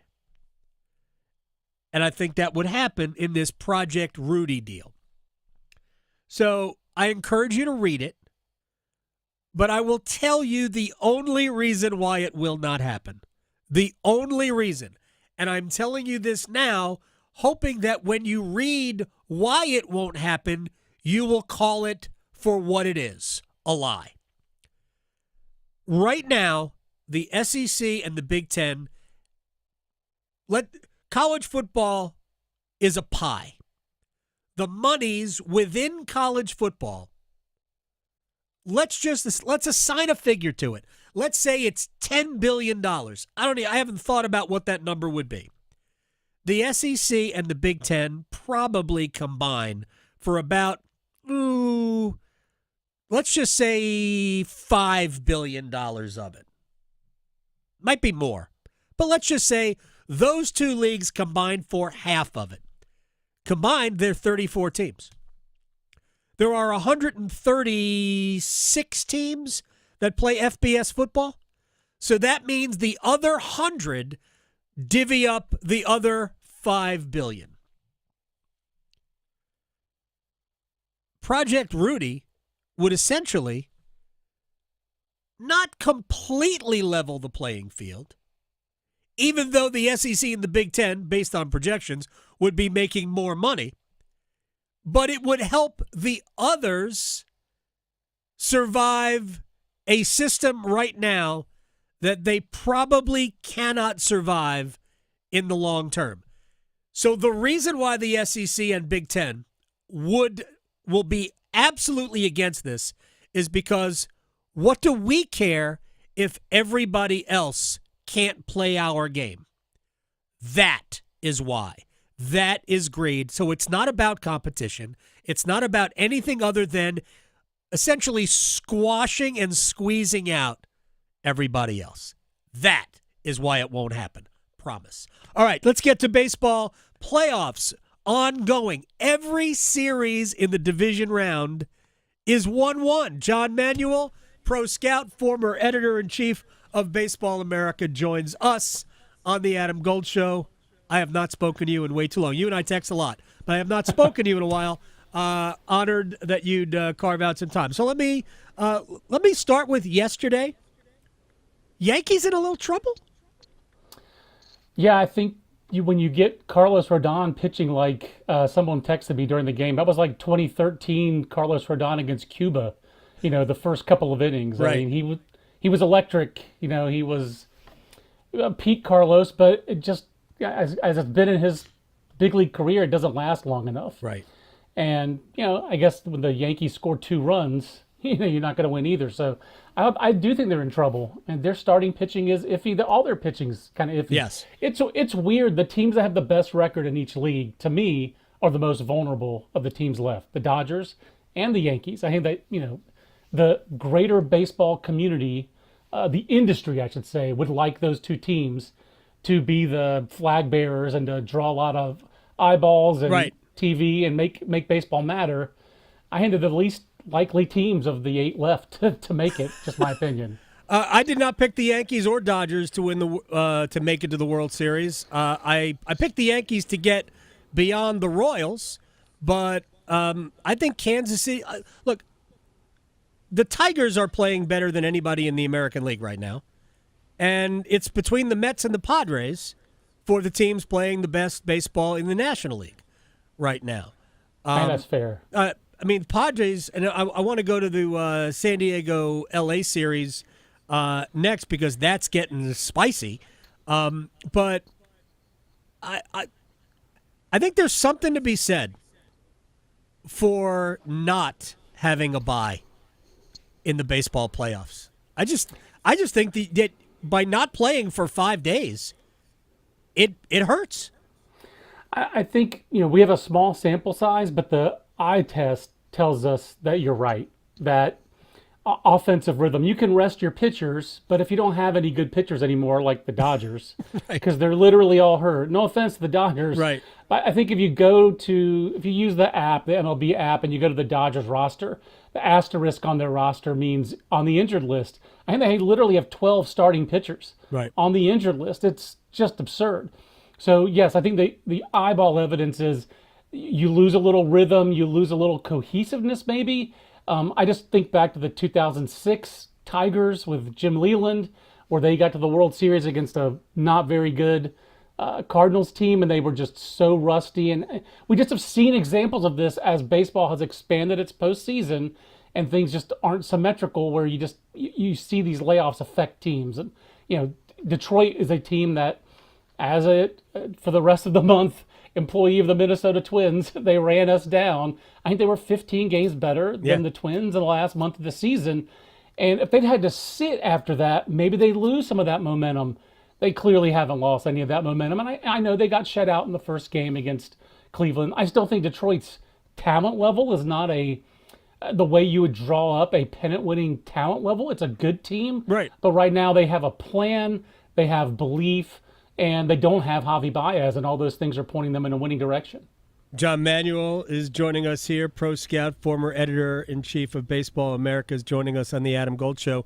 Would you be against, because I wouldn't, would you be against expanding the playoffs further to eliminate the byes? So, in other words, 8 teams in each league make the playoffs? I think the byes hurt the best teams. That was MLB's plan. That was what Major League Baseball presented in the last CBA, was a 16-team plan, and the union counter with 14 teams. Honestly, I'm on team just blow it all up. I think 162 games is pointless now. Right. We have 14 teams that you're letting in. That demeans the 162 games. Players don't use amphetamines and have to fly on planes, and you do everything max effort. I just think this is why. Maybe I'm scarred having worked for the Twins for 7 years where everyone gets hurt, but I would reduce the schedule if you're going to increase the playoffs. So I would go to 144 games at minimum, which is Japan's schedule, or I would cut it down even lower because the records don't matter anymore, Adam. No. People are cynical, and the PED era seems to have ruined records for a lot of people. We have Justin Verlander with 250 wins, and no one else is even sniffing 300. I think all these achievements of the past that used to frame the sport are anachronistic now. I hate to say that as someone who loves a lot of those records, but I think the sport would do well to pivot in a hard way. And the pitch clock was a very hard pivot. It has worked extremely well. Mm-hmm. I think baseball should be more bold about some of these moves. And really, I think I would reduce the schedule in a significant way. I would go down as low as like 100 games. I mean, I really would. 100 game schedule. That might be crazy. Well, I mean, the college schedule that you and I used to talk about all the time is a 56-game schedule, and it's weekends, and you only get your best pitchers, and that's a fun schedule. I don't want a 56-game schedule for Major League Baseball, but 100 or 120, we're playing a schedule because a bunch of dudes thought this was a great idea in 1900. That's not, inertia has been extremely powerful. And again, those records, the traditions, I just think baseball took all those and chucked them in the trash when they let, the game just be, pew, pew, pew, Wild West, anything goes. And all those records are in the garbage. So, okay, interesting. For a lot of fans anyway. So you say expand the playoffs? Sure, but I mean, the season's already too long. It already is easy enough for people to push to the back and say, yeah, I don't go to this game, I'll go to the game next week, or if you're in a big league market. Right. So just for me, I think I would just push the reset button wholeheartedly. If this is where they want all their TV money to come from, is just the postseason, and that's all the TV people care about, I think they're telling you your regular season and that inventory doesn't matter, so I would reduce it. That's just my opinion. But I'm kind of screaming into the void on that. No, it's fine. I like it. The more I'd I think about reimagine the whole thing. 144 games as opposed to 162. You're only talking about trimming the season by 3 weeks. But you have more time for playoffs and playoffs that don't go into November. Right. I think making October matter You have to make the regular season matter a little bit less, but be shorter. But also, you have more rest days in there for your star players. So hopefully, you're seeing the best of the best. You're not seeing the Dodgers with no offense to Landon Knack, he's talented, but you want to see Tyler Glasnow, not Landon Knack. You don't want to see everybody hurt. The sport shouldn't just be a war of attrition. Either that, or let's do like the Saturday Night Live skit, 30, 40 years ago, and have a PED baseball. I want to see these guys healthy, and if they need a little extra push, let them have the extra push. I just don't want to see. I'm not a fan of bullpenning either. Brian Kenny, forgive me, but That's right. I'm not a fan of. I respect how Detroit's done it, but that's not. Faceless middle relievers parade. That's not the way you build the sport. Well, the Rays started that really many years ago, and it worked for them. It didn't work this year, and a lot of teams. It's cheaper. It's cheaper to pay a bunch of relievers than it is to pay a bunch of starting pitchers. The Dodgers' starting pitchers aren't even healthy. I get it. And we can have another debate or discussion about why starting pitchers can't stay healthy. It's all about velocity. It's not about anything else. Let me just ask you about those other two series in the National League. John Manuel joining us here in the Adam Gold Show. I talked about the spiciness of the Dodgers and Padres. I mean, they haven't been on too late, so there's no excuse. The games aren't starting at 10:30. They've been starting at 8:30. People have been able to watch the animosity between these two teams. Manny Machado throwing a ball not into the Dodger dugout, but at the Dodger dugout is interesting, but those two teams have been going at each other. Padres have a chip on their shoulder. I'm not sure they're not better. Yeah, I think, most of these series you look at it and you're like, I'm taking the team that has the best player. Like a lot of times I look at Kansas City and New York and it's like, Aaron Judge is awesome, but Bobby Witt Jr. might be the best player. Same thing, I look at Cleveland and Detroit, is the best player Tariq Skubal or Jose Ramirez. You look at the Dodgers and the Padres, you're like, okay, the best player is probably Ohtani. Right. But right now, Fernando Tatis is playing out of his mind. He's playing as well as his pants are tight. And Manny Machado, there's no bigger villain, I think, in MLB. I love him. Outside of the Astros. Like the Astros as a unit are a villain. But Manny Machado as a player, he welcomes it. Yeah. And, he is spicy. He's a spicy meatball. And he's kind of grown into this veteran role with San Diego. And that little meeting he had in the dugout the other day, they came out wailing after that. And if you're casual and you've never seen Jackson Merrill play, he's from Severna Park, Maryland. I don't know if you knew that, Adam. He's from the same hometown as Gavin Floyd and Mark Teixeira. That something's in the water in that town for Major League Baseball players. Jackson Merrill is extremely smooth. I advise fans to watch him and enjoy watching him because he's very, very good. So, yeah, I think the Padres are the best team.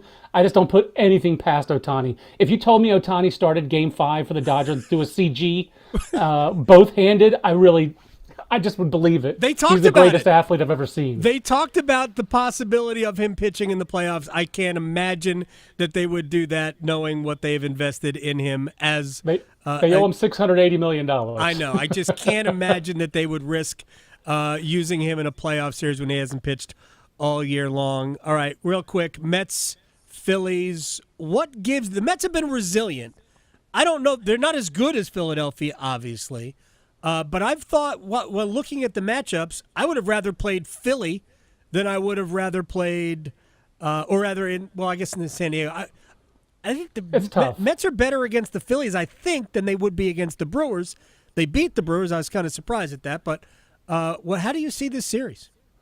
They're so familiar with each other. I really do think it's going to, I hate to sound like Adam Wainwright, it is going to come down to execution. What we've seen so far is the Mets have had a hitter step forward in the postseason for them besides Lindor, which is what you kind of needed.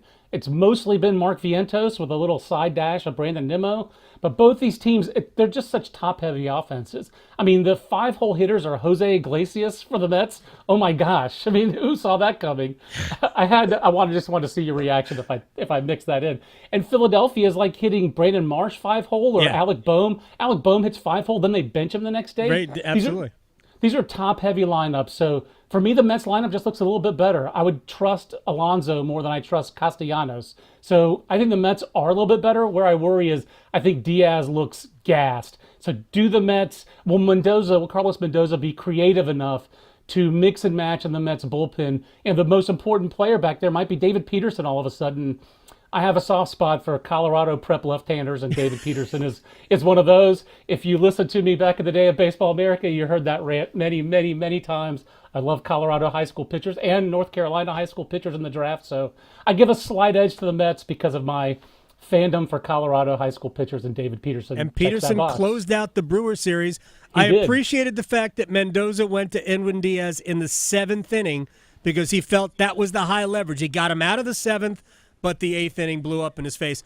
Diaz has thrown well over 130 pitches in the last before the last 2 days. So in like a 10-day period, had thrown 135 or so pitches. So he might be completely gassed. That's John Manuel, former editor-in-chief of Baseball America, Pro Scout. I appreciate your time, sir. I will talk to you again as often as you will allow me to talk to you again. It was good to talk to you. I'll let you know when my contract gets cleared up, but I'll have some clarity. So in the meantime, take advantage of it. See you later. I will. I'll talk to you later. John Manuel here on the Adam Gold Show. Yeah, he's the best. The playoffs have been great. So the excuse, everybody got like people like on their high horse. How come baseball doesn't play? Like, this is the great conversation. Baseball doesn't care about fans and put their World Series games on so late. So what does baseball do during the playoffs? We're now into the second round of the playoffs. The Mets and Phillies will start at 5 o'clock today. And baseball gets criticized for putting games on during the day. What is it, people? What is it? If you want all the games to be available so you can see them and don't have to choose between, having all the playoff games on at the same time, what is your argument? I don't understand. It's not like hockey where you don't play every day. It's not like the NBA where you don't play every day. Baseball is an everyday sport. I don't know, maybe baseball should split. Maybe baseball should go every other day. In this round, we had all game ones were on the same day, and then the American League took the second day off. National League played back-to-back days. American League went whatever day it started, Saturday, and then they didn't come back until Monday. So there were only two American League. There were no American League games on Sunday. Maybe that's the deal. Maybe you play every other day when you get to the playoffs. It does kind of eat at the rhythm of the game. All right, with that said, we'll break. We'll come back. We will stretch. We will place bets. We will have baseball in the wagers next. Going beyond the box scores. Adam Gold on the North Carolina Sports Network.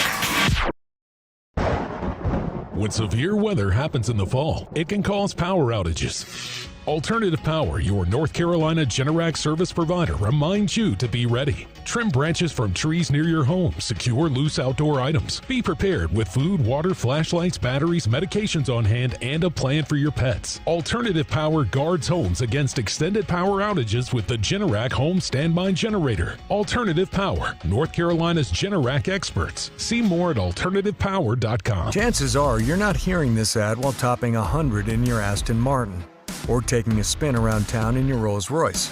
But if you are, then Donald Trump's tax plan is for you. Just ask him. You're rich as hell. We're going to give you a tax cut? But if you're hearing this on your way to work or school pickup, if you're heading to the grocery store or wondering how long you can stretch that tank of gas, then your plan is Kamala Harris's plan.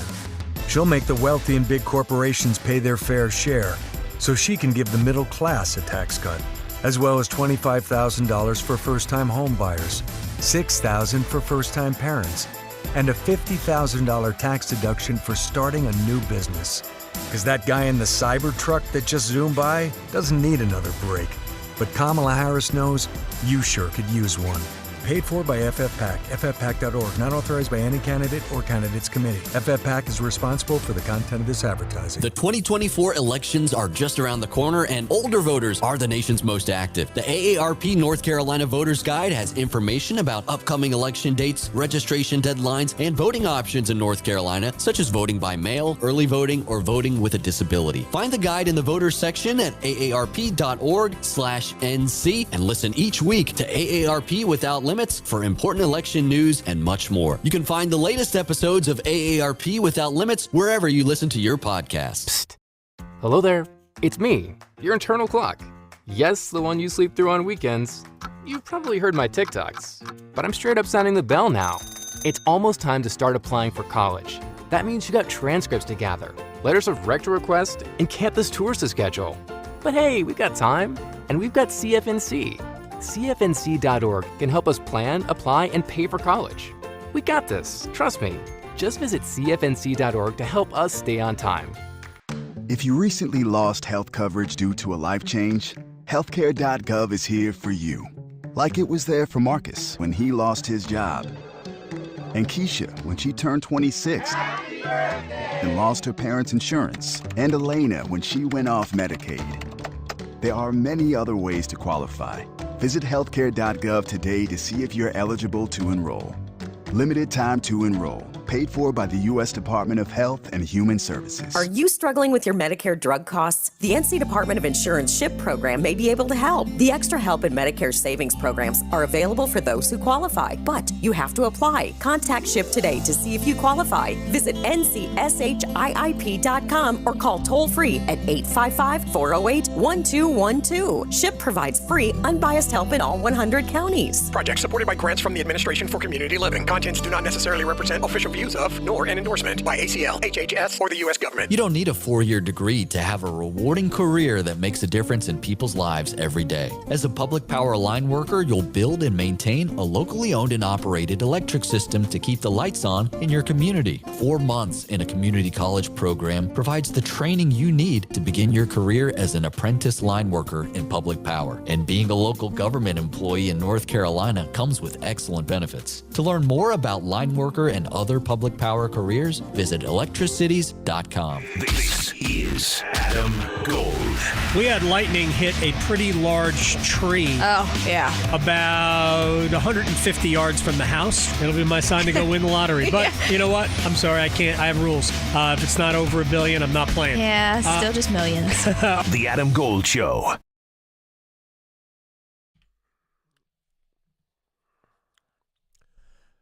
It's the Adam Gold Show. I'm Adam Gold. Victoria is producing the program. God, I went long in the last segment. We're going to place bets in a second. But before we place bets, we always have to limber up. So, okay, baseball, so I have to bring the sweetness with this one. I'm so excited. Krispy Kreme is coming out with Ghostbuster donuts. Not only this, you can get them at McDonald's apparently here soon. Who but are you gonna call? They're gonna come out with 4 limited editions. One's gonna be a Slimer donut that's an unglazed donut filled with lemon flavored green filling. There you go. Oh boy. It's purple with green icing and candy on top. They've got an Ecto sprinkled donut, a Stay Puffed marshmallow donut as well. All different flavors, all different toppings, but they look delicious and very themed. You can now get these for Halloween. Like I needed more temptation to eat Krispy Kreme donuts, but, you know, there you go. If you need it, they're going to have it until Halloween. It's not a temptation for me. Yeah. The Krispy Kreme donuts. No, we have had this conversation that you're not a huge fan of the Krispy Kremes. I want to chew a donut. I tell you what, them local ones out here, Heritage, up towards my way, woo, you want to talk about temptation. You know what might be tempting, though? Making a bet. I hope Place so. your bets, place your bets. Here. I bet you slice into the woods $100. Gambling is illegal at Bushwood, sir, and I never slide. Okay, you can owe me. I owe you All right, I have no idea. I don't remember what happened yesterday, so let's move on. Yeah, put mine under bets that I should have used real units for and not just fake ones. Because Worthy got me a touchdown yesterday, and I picked the Chiefs to win. You did. I know that. That's right. Oh, yeah. I had the Saints plus the points. That was bad. Well, the Phillies and the Mets. Give me the Phillies today, and we'll take over 7. It's plus 200. All right. I have the Mets and over 7 at plus 219. I understand. You got to cheer for your Mets. I don't have to. I mean, I will. Regardless. You're going to do it. It's kind of a must-win for the Mets. Exactly. Well, moving on to hockey because it's going to be hockey season. Blackhawks and the Utah Hockey Club are going to be heading together. So give me the Blackhawks to win because they're still an underdog with Bedard. So plus 140. All right. The other baseball game today, the Padres and the Dodgers. Give me San Diego at home, minus a 1.5, over 7.5. It's been 4 years since the Dodgers have won a playoff game on the road. 4 years since the Dodgers have won a road playoff game. Staggering. All right. I'm not doing a hockey game because I haven't looked at them. Go Mets. Go Padres. Congratulations to the Tigers who even their series and the Royals who even theirs yesterday. We get a day off from the American League. When we come back, a wall of sound for you. Serving it up hot and fresh every day. Adam Gold on the North Carolina Sports Network.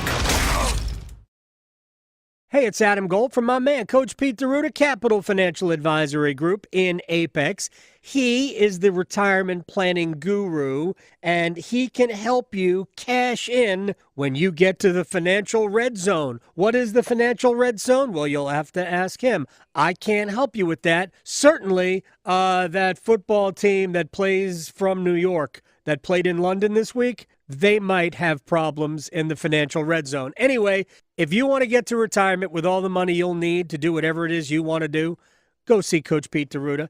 They're in Apex, 888-843-0013.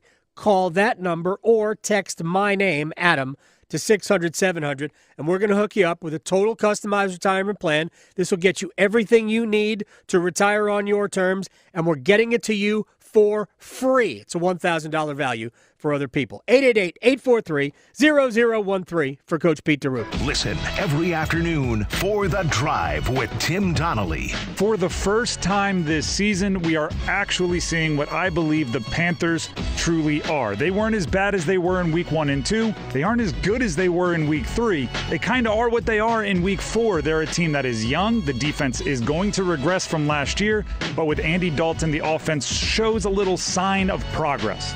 The Drive with Tim Donnelly, 3 to 6 on 99.9 The Fan. It's bow time. It's not just football season. It's tailgate season. And that includes every kind of football, whether it's got goalkeepers or goalposts. The kick is good! Because it doesn't matter where or how you tailgate. When you've got crispy chicken and fluffy buttermilk biscuits from Bojangles, your tailgate is better than great. It's legendary. Head to Bojangles and order your tailgate box with boldly seasoned chicken, fixins, biscuits, and legendary iced tea today. It's bow time. Planning a tailgate? Then it's bow time. Bojangles has everything you need for the perfect tailgate, no matter how many fans you're trying to feed. There's the original tailgate, the super tailgate, and for a really big crowd, the jumbo tailgate special. And if you like your chicken off the bone, choose the Supreme's tailgate special that includes 12 perfectly seasoned tenderloin fillets. So grab the tickets, get that Bojangles tailgate special, and go. It's bow time. Everywhere you look, things are getting more expensive.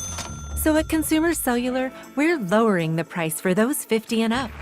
Now you can get unlimited talk, text, and data for $30 a line when you buy 2. That's just $60 a month for 2 unlimited lines. So if you're 50 and up, make the switch and save. Come on, you've earned this. Call 1-888-FREEDOM or visit consumercellular.com today. Requires 2 lines of service, age validation, and credit approval, subject to system and area limits, taxes, and other fees apply. Summer is winding down and fall is fast approaching. At the Good Feet store, our arch supports are designed to make any season comfortable by fitting into your favorite seasonal shoes. Stop in your local Good Feet store today or make an appointment at goodfeet.com. Adam Gold here from my friend Dr. Lori Travers at Travers LASIK, and twice in the last week, people have asked me about my experience at Travers LASIK, and I have said, well, if you want 20/20 vision and you want to get rid of glasses and contacts, I think it's a great idea. 919-510-6830, traverslasik.com. 2-year 0-interest financing is available, about 5 minutes per eye, totally painless. 919-510-6830, Travers LASIK, see what you've been missing. This hour of the Triangle Sports Leader is powered by Ritchie Law Firm, Raleigh's injury lawyers. Bounces away into the end zone. Touchdown! Visit GotBryan.com. That's GotBryan.com. WCMC HD1 Holly Springs. Take us with you on radio, web, app, Alexa, and YouTube. 99.9 The Fan, the Triangle Sports Leader. 3rd down and 6. Rodgers stomps his right foot, barks out a signal, nobody jumps, and now pressure coming at the snap, thrown to the right side, intercepted, going back the other way at the 40, to the 50, outside left numbers to the 40, and this is Van Ginkel down the sideline to the 20, to the 10, he's all the way in, touchdown Minnesota! Andrew Van Ginkel, his second pick 6 of the season, and the Vikings have a 2-score lead late in the first quarter.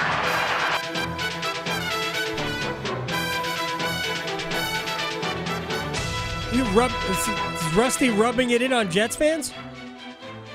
Was that the interception return against Aaron Rodgers? Is that what that was? I don't remember. I was only half paying attention. We have a very busy hour. John Ourand from used to be with Sports Business Journal. We used to talk about sports media. We're still going to talk about sports media, but he is now with Puck Media. His podcast, The Varsity, is awesome. Love it. And we're going to talk about the future of Diamond Sports, as well as a couple of other things. What happened to that ESPN, Fox, Warner Brothers sports streaming service? Remember, they were all going to combine, and all of their sports properties were going to be available on that service. What happened to it? So we got a lot of stuff to talk to John Ourand about. Also, do we have a grade for Tom Brady through 5 weeks of the NFL? Probably somewhere. I'm curious. I have not listened to.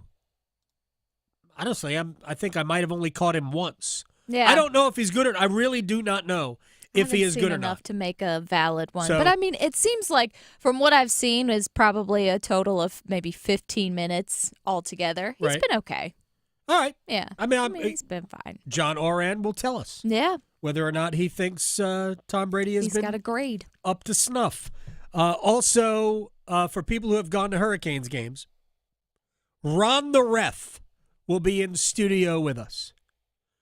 We're going to talk a little bit about, I guess the Canes a little bit, but there is, if you've been around the team, Dave Olson, who's passed away, was basically the building manager, right, for a long time, and a great guy. And he passed away, I guess this is about 2 years ago now.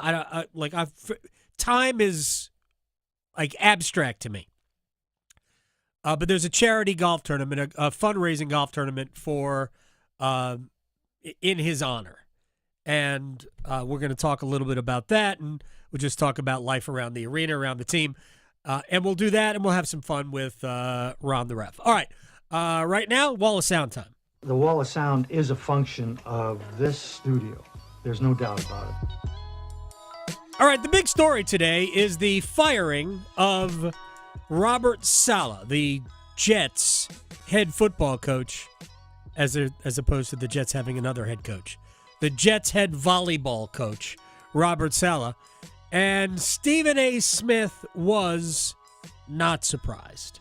First of all, the defense was obviously good, but there were times where we saw they were struggling a little bit. And then Robert Saleh seemed to have no control over the team itself. The offense was being run by Aaron Rodgers. You had Nathaniel Hackett there. You heard opposing coaches. You heard people on our network and various other stations and radio and beyond. Everybody that knows anything about football was talking about how pedestrian the Jets were, particularly offensively, how they were bereft of the kind of leadership that you need in order for this team to be what their potential was for them to be. And then you saw the relationship with him and Aaron Rodgers on the sidelines and people speculating about that. The coach says one thing, Aaron Rodgers says another.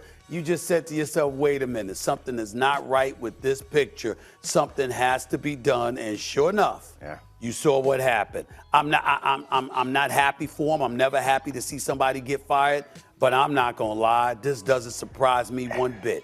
No, it's one of those things that we should have all seen coming if we really thought about it. Because the Jets were going to scapegoat somebody if it didn't start off well. The quarterback has been mid. The offensive line has been no real running game. The weapons are Garrett Wilson and old. And the defense is not quite what it was a year ago. Other than that, everything's going fine with the Jets. It is the Jets. Everybody should have seen this coming. All right, I asked Luke DeCock earlier about Bryce Young and how I believe that the Bryce Young era here is over. I don't think he'll start anymore, barring the team being Andy Dalton being horrible, which could happen, or getting hurt, which could also happen, or at the very end of the season, trying to showcase Bryce Young. I'm talking about a start. I'm not talking about mop-up duty. I am talking about starting a game. And I don't think you'll see him until the very end when maybe they're trying to showcase him for a trade. Evan Cohen from Unsportsmanlike on ESPN Radio thinks Bryce Young's agent should be on that. I've said this from the moment they benched him. You need a backup quarterback, and Bryce Young needs to be inactive for this exact reason. If I'm his agent today, I'm asking out. If you're Bryce Young? Not the player, because the player should go to work. The agent who works for the player, you call the Panthers today and say, that's it, I want him out of there. You're literally setting him up to get crushed. He's not going to be the Panthers quarterback long term. He's going to be with another team, and when they have injuries on the line, they send him in to protect Andy Dalton. Are you kidding me? Did I say that? I said that yesterday when we heard Dave Canales talk about it. I brought that up in the conversation with Luke DeCock. That tells you what they think of Bryce Young. Oh, yeah. He's the meat shield for Andy Dalton. The offensive line is Swiss cheese, so let's put him back there.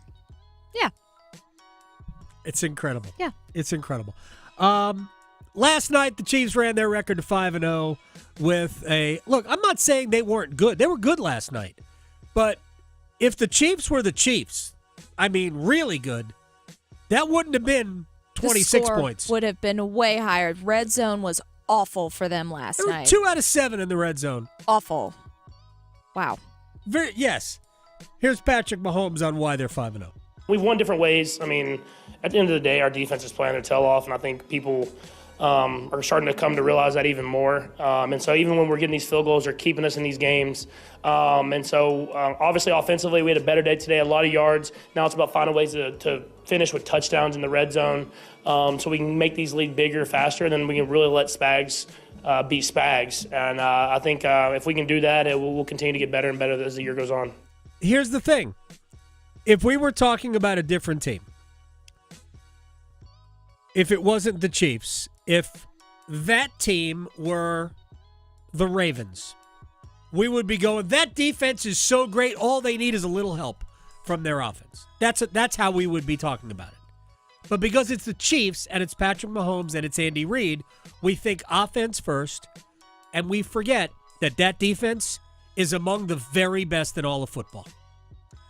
And that's why they're winning. Their offense is sort of, we'll figure it out.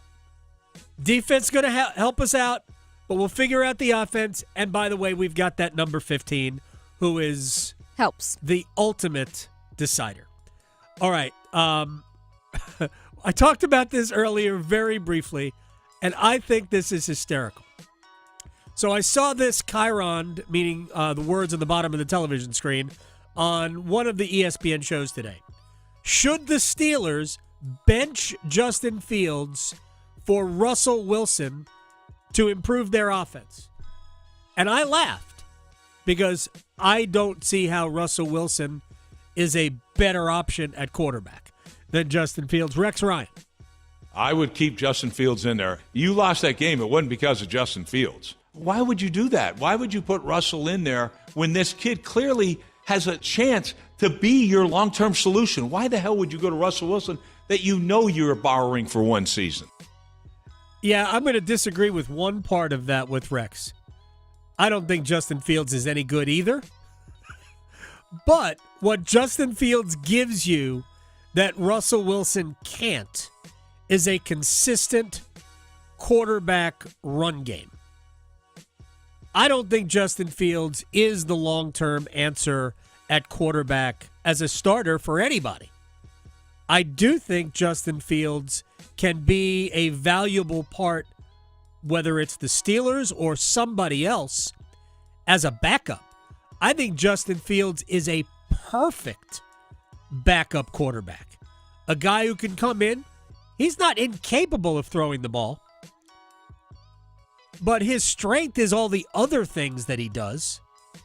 And it's about picking up first downs and scoring points. I think he can help you. But ultimately, if you want to be a championship caliber team, you need a better quarterback. Of all the options that the Steelers have, there's nobody on that roster who's a better option than Justin Fields. Russell Wilson 5 years ago? Yeah. Russell Wilson now? Nah. Let Justin Fields play. When we come back, John Ourand, Puck Media, on the future of the RSN that gets you Hurricanes games. How good is Tom Brady? And what happened to that sports bundle? All of that next. Going beyond the box scores. Adam Gold on the North Carolina Sports Network. Keep pounding. Panther Talk, Panthers Playbook, the Paw Print. Follow your Carolina Panthers all season with us. Dalton is in empty. Here's the snap. Pocket holds. Andy fires downfield. 1-6. Touchdown. End zone. Center cut. Deontay Johnson. Your home for complete Carolina Panthers coverage. 99.9 The Fan, the Triangle Sports leader. Adam Gold from my friends at FanDuel, America's #1 sports book. Week 5 of the NFL is over. Week 6 is forthcoming. Seahawks and 49ers will match up. But what if you're a hockey fan? Hockey starts today. And what if you're a baseball fan? The playoffs are in full swing. Can the Mets take a 2-1 lead at home over the Phillies? FanDuel, for new customers, such an incentive for you. Make your first $5 wager, win that, and get $300 in bonus bets. $300 in bonus bets. FanDuel.com/Adam Gold. Make every moment more this season with FanDuel. FanDuel.com/Adam Gold. FanDuel is an official sportsbook partner of the NFL. 21 and over and present in North Carolina. First online real money wager only. $5 first deposit required. Bonuses issued as non-withdrawable bonus bets, which expire 7 days after receipt. Restrictions apply. See terms at sportsbook.fanduel.com. Gambling problem? Call 877-718-5543 or visit morethanagame.nc.gov. With all these new winners at the North Carolina Education Lottery Winners Club, we need to decide who's in charge. We need a top prize winner. We need someone who's good with words, like us crossword winners. If elected leader, I will extend the hours during which all winners can use the diamond-encrusted hot tub. Yes! New scratch-offs mean new winners. This month's tickets are packed with $370 million in total prizes. The Winners Club awaits. Must be 18 to play. Approximate overall odds of winning range from 1 in 3.04 to 4.31. Problem gambling helpline 877-718-5543. Are you in charge of running the building maintenance plays at your workplace? If you're facing roofing issues, you gotta get RoofWorks into the game. Hi, this is Holly with RoofWorks. You can count on us to be your MVP when it comes to taking care of your commercial building roof. We handle leaky roof repair, coatings, total replacements, upfits, and we even do commercial gutters. Let us show you what a valuable addition we are to your building maintenance team. Contact us today online at roofworks.com. That's roof, WERKS.com. It's better over here. If you're 55 and up, T-Mobile has an exclusive rate plan just for you. Right now, get 2 lines of talk, text, and data for just $30 a line. That's a 45% savings versus Verizon and AT&T. Plus, you can get one of the latest 5G phones free when you add a line. That's right, a free 5G phone. Experience all this and more on America's largest 5G network. So why wait? At T-Mobile, customers 55 and up can get 2 lines of talk, text, and data for only $30 a line. Just go to T-Mobile.com/choice55 or visit your local store to make the switch. With AutoPay using debit or bank account plus taxes and fees, 45% off 2 lines versus AT&T Starter and Verizon Welcome. Plan benefits vary. Free phones up to $300 off with 24 monthly bill credits and qualifying new line for well-qualified customers plus tax and $35 device connection charge. Contact us before canceling entire account to continue remaining bill credits. Bill credits end if you pay off device early. See details at T-Mobile.com. Looking for a deal that can't be beat? At Wilkinson Chevrolet Cadillac Buick GMC in Sanford, we've got the offer you've been waiting for. Get 0% interest for 36 months on the 2024 Chevy Silverado 1500 LTZ. Plus, defer your payments for 90 days. Plus, get $3,750 in customer cash, $2,250 in trade assistance, and an exclusive $3,500 Wilkinson discount. That's over $9,500 in savings on your new Silverado. Visit Wilkinson Chevrolet Cadillac Buick GMC in Sanford or online at wilkinsoncars.com. This is Adam Gold. And I did have to use 2 screens at one point, or a couple of points, and I don't like it. I can't watch 2 games at the same time. There's a lot going on. I'm sorry. I'm incapable of doing that. Because there were times where, I forgot this other game was on in front of me. Yeah. The Adam Gold Show.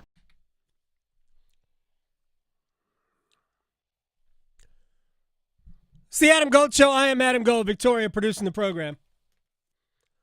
Time for one of my favorite guests on this program, John Ourand, now with Puck. I think the last time we talked, you might have been with another company, but it's Ourand _Puck. The Varsity, the newsletter is a must.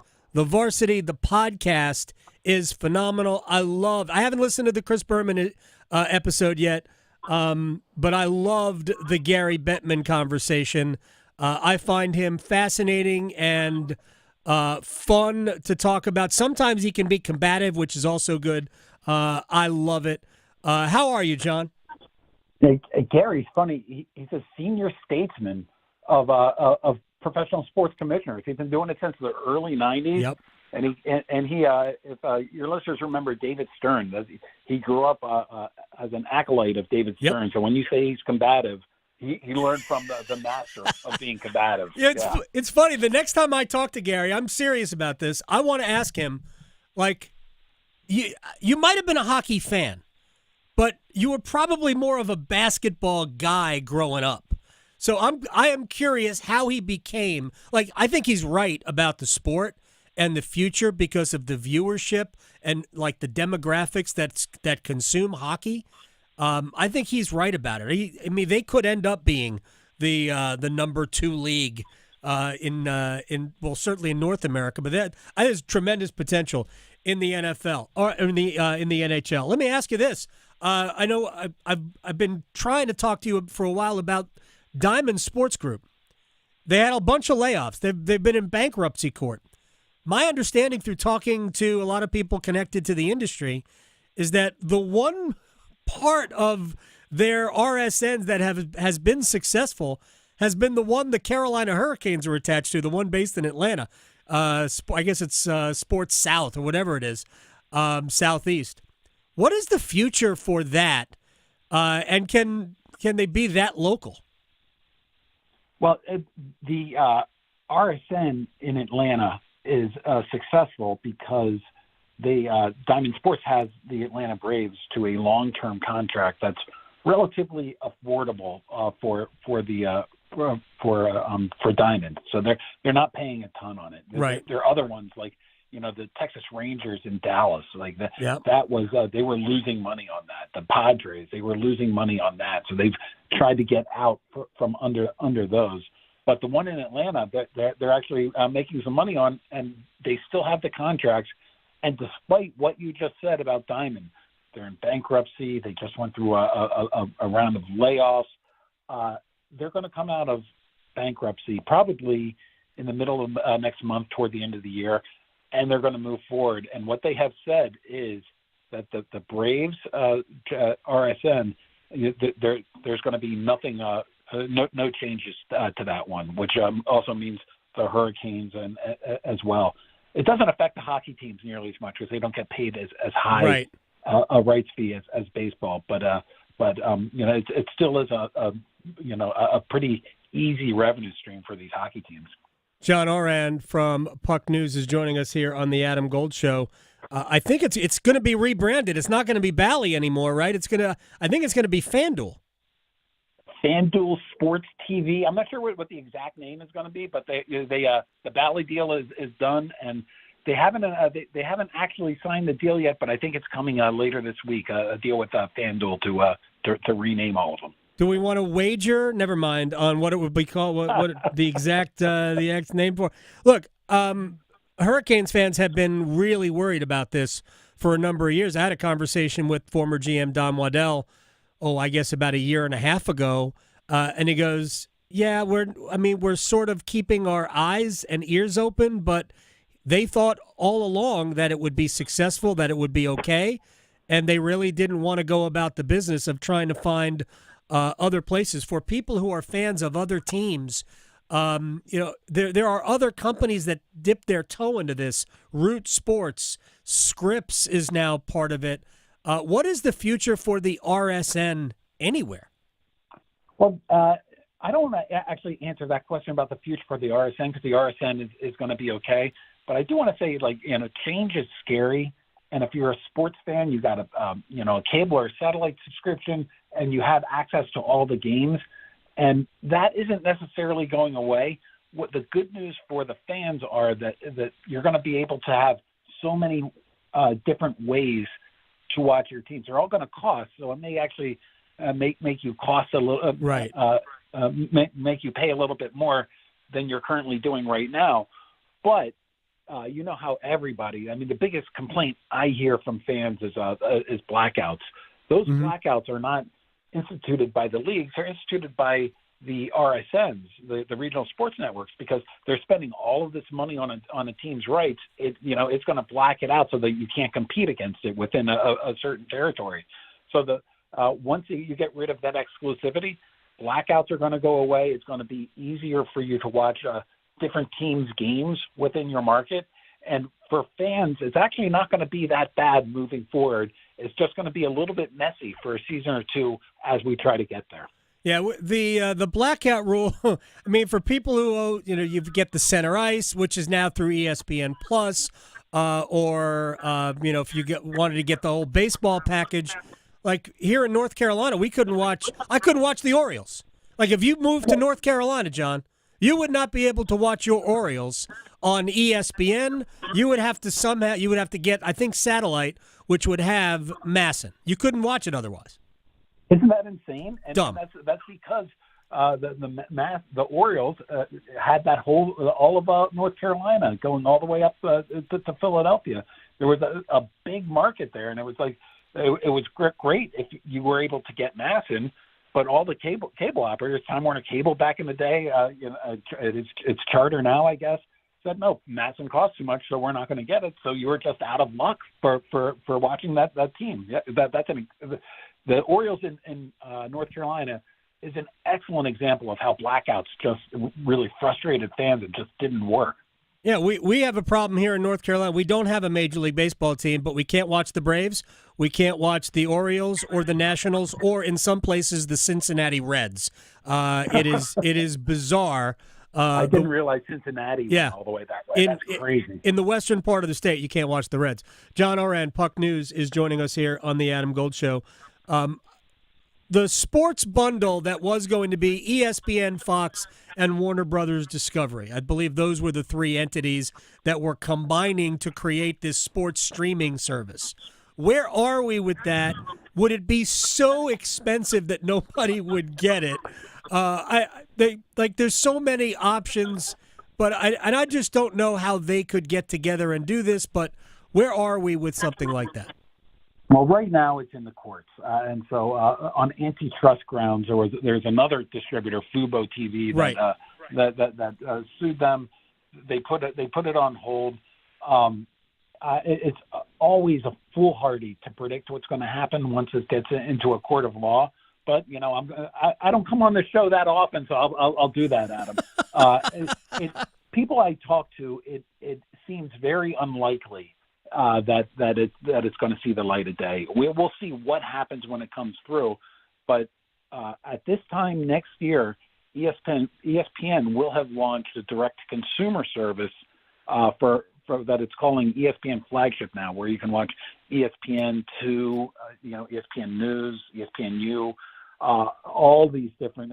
They're going to fold Plus into it most likely, so you're going to be able to see everything there. And the ESPN's mental power and marketing might is going against this direct-to-consumer relationship. If they were able to do what was called Venue, which was supposed to launch this August, if they were able to do that, that would have been a nice sort of on-ramp to ESPN Flagship. The fact that it's being delayed, at least at best case scenario, it's being delayed until August, if then.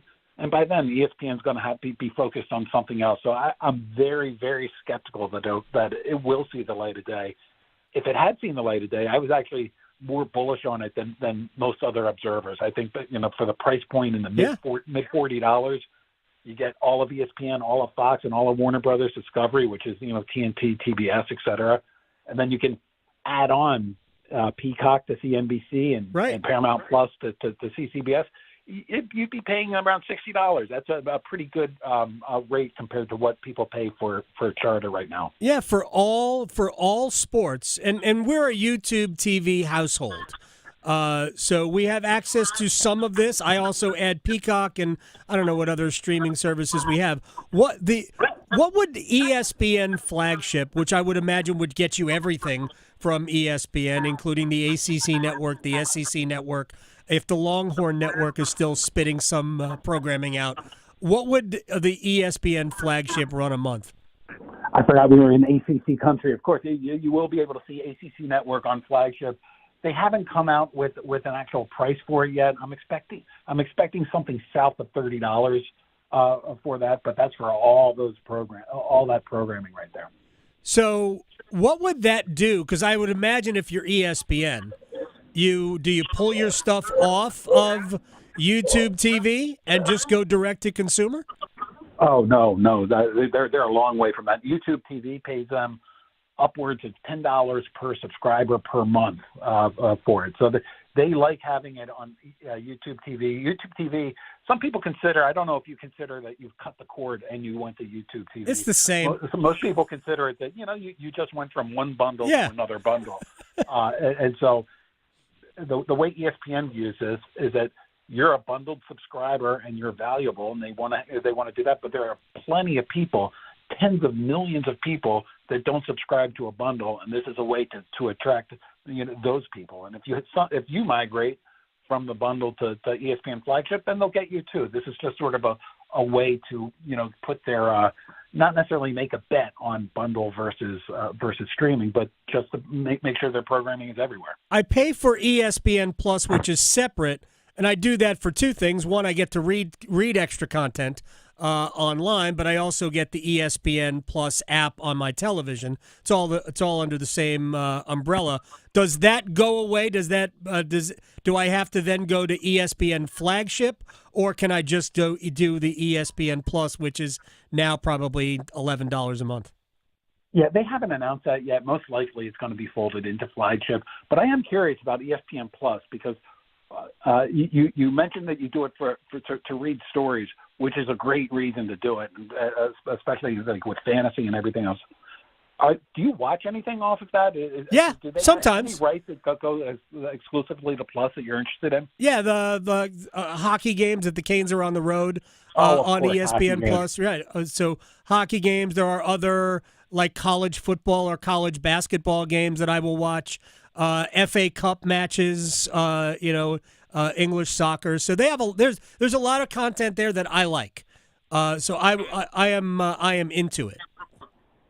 Yeah, ESPN, they've done a really good job at experimenting with what works and what doesn't work on streaming. So when we talk about flagship, it's not just that they're taking the ESPN feed and putting it on flagship. They're learning what from ESPN Plus. So that they're going to have gambling, one on there as well. I'm sure they're going to have different. It's just going to be an app experience, an experience like a user using an app, as opposed to sitting back on a couch and just watching video like the bundled subscriber. Final thing for John Ourand, Puck News, the Varsity, the newsletter. Sign up. Varsity, the podcast, awesome. I will listen to the Chris Berman coming up. My favorite Berman nickname is O2B Young Again McDowell. I don't think there's ever been any. Bert, I know you like Bert B. Home Bly Levin. I love that too. Tom Brady, in your eyes, how has he done 5 weeks into the NFL? To me, Tom Brady is an average announcer. He hasn't been terrible by any stretch. But he hasn't been. It almost seems like he's hiding his personality a little bit to me. Like he comes in and he's just the way he calls a game, or the way he analyzes the game. It just sounds like every other analyst that's out there. And what I was expecting, coming from the Tom Brady roast and coming from just sort of the way that he's been able to handle his social media profile over the past couple of years, I was expecting a little bit more bite with him, and we haven't gotten that yet. I'm curious if that's ever going to come, but he hasn't been an embarrassment by any means. He just hasn't. He hasn't had the. He certainly hasn't hit the market like Tony Romo did a couple of years ago. Yeah, and especially since Fox has really regressed, because I think Greg Olson was awesome. Really good. Awesome, isn't he? Yeah. And he had great chemistry with Kevin Burkhardt, who was, I think, also another absolute broadcasting superstar. John Ourand, Puck News, at @Ourand_Puck. Thank you so much, sir.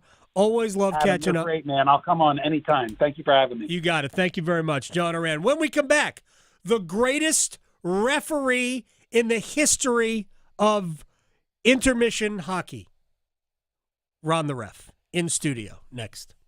Serving it up hot and fresh every day. Adam Gold on the North Carolina Sports Network. Adam Gold here from my friends at FanDuel, America's #1 sports book, and it's never too early to start thinking about Week 6 of the NFL. And you can get ready to tackle all the action with America's #1 sportsbook, because right now, new customers can bet $5 and get $300 in bonus bets if you win your wager. Pick an easy one. Then take advantage of $300 in bonus bets. It's amazing. You can go parlay. You can go straight bets. Have fun. FanDuel.com/AGS and make every moment more this season with FanDuel. FanDuel is an official sportsbook partner of the NFL. 21 and over and present in North Carolina. First online real money wager only. $5 first deposit required. Bonuses issued as non-withdrawable bonus bets, which expire 7 days after receipt. Restrictions apply. See terms at sportsbook.fanduel.com. Gambling problem? Call 877-718-5543 or visit morethanagame.nc.gov. I am Bruno Hinojosa and I live in Asheville. I work in construction and I just enrolled in NC Medicaid. I went to their website, applied, and got covered. Doctor visits, yearly checkups, and even emergency care if I need it. Being a business owner can be stressful at times, but knowing that I got covered, it just takes weight off my shoulders. And I can get the care that I need when I need it at low or no cost. And it's one less thing I need to worry about now. NC Medicaid is for more people. See if you qualify at medicaid.nc.gov. NASCAR's Wild Card Weekend. It's a blur, just how it's supposed to be. Wide open weekend, Wild Card Race. The ultimate NASCAR experience. Camping, concerts, tailgating, and an edge-of-your-seat thrill ride in NASCAR's playoffs. Think your driver's making the cut? Good luck. The Bank of America Roval 400, October 12th and 13th. It's a wide-open weekend and a wild card race.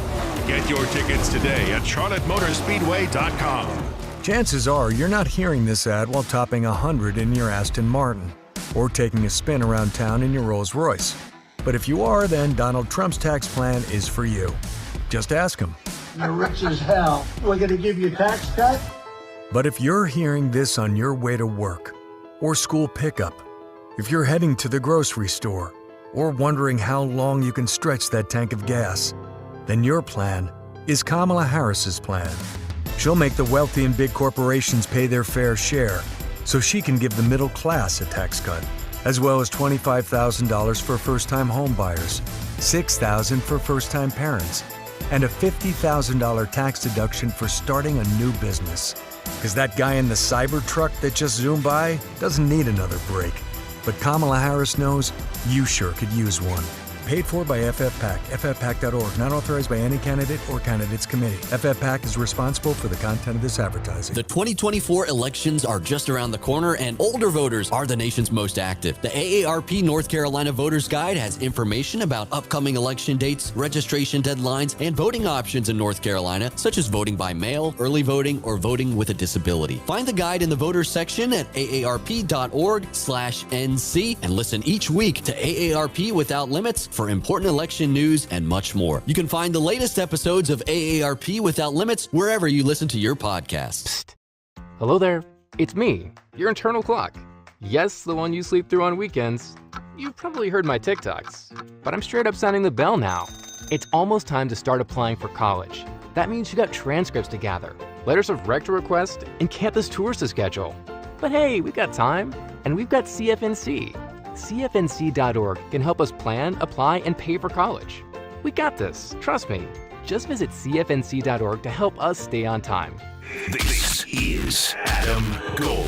Maybe at some point after repeated losing, David Tepper will get out of the way. Yeah, it's going to be on my Christmas list every year until it happens. So, there. I wish I could give you that. I wish I could put a bow around that for you, Victoria. Me too. The Adam Gold Show.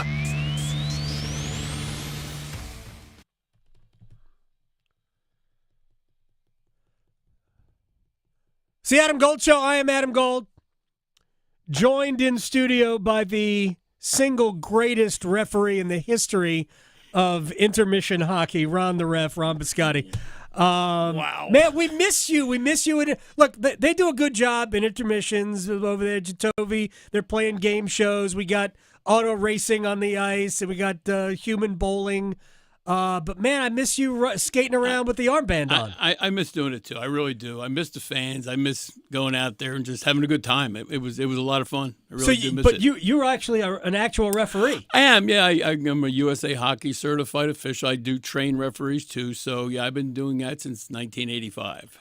Can we train some of the officials that will work Friday's game? Can we do that? That would be awesome right now. It's a different world at that level, because now it's for show. Right. So you got to change your game attitude. And we are all there to see Wes McCauley, aren't we? Yeah, absolutely. Of course, it's Wes's show. Oh, my gosh. So I've always wondered why he and Rod Brindamore, who went to college together, why the Hurricanes never get a call from Wes.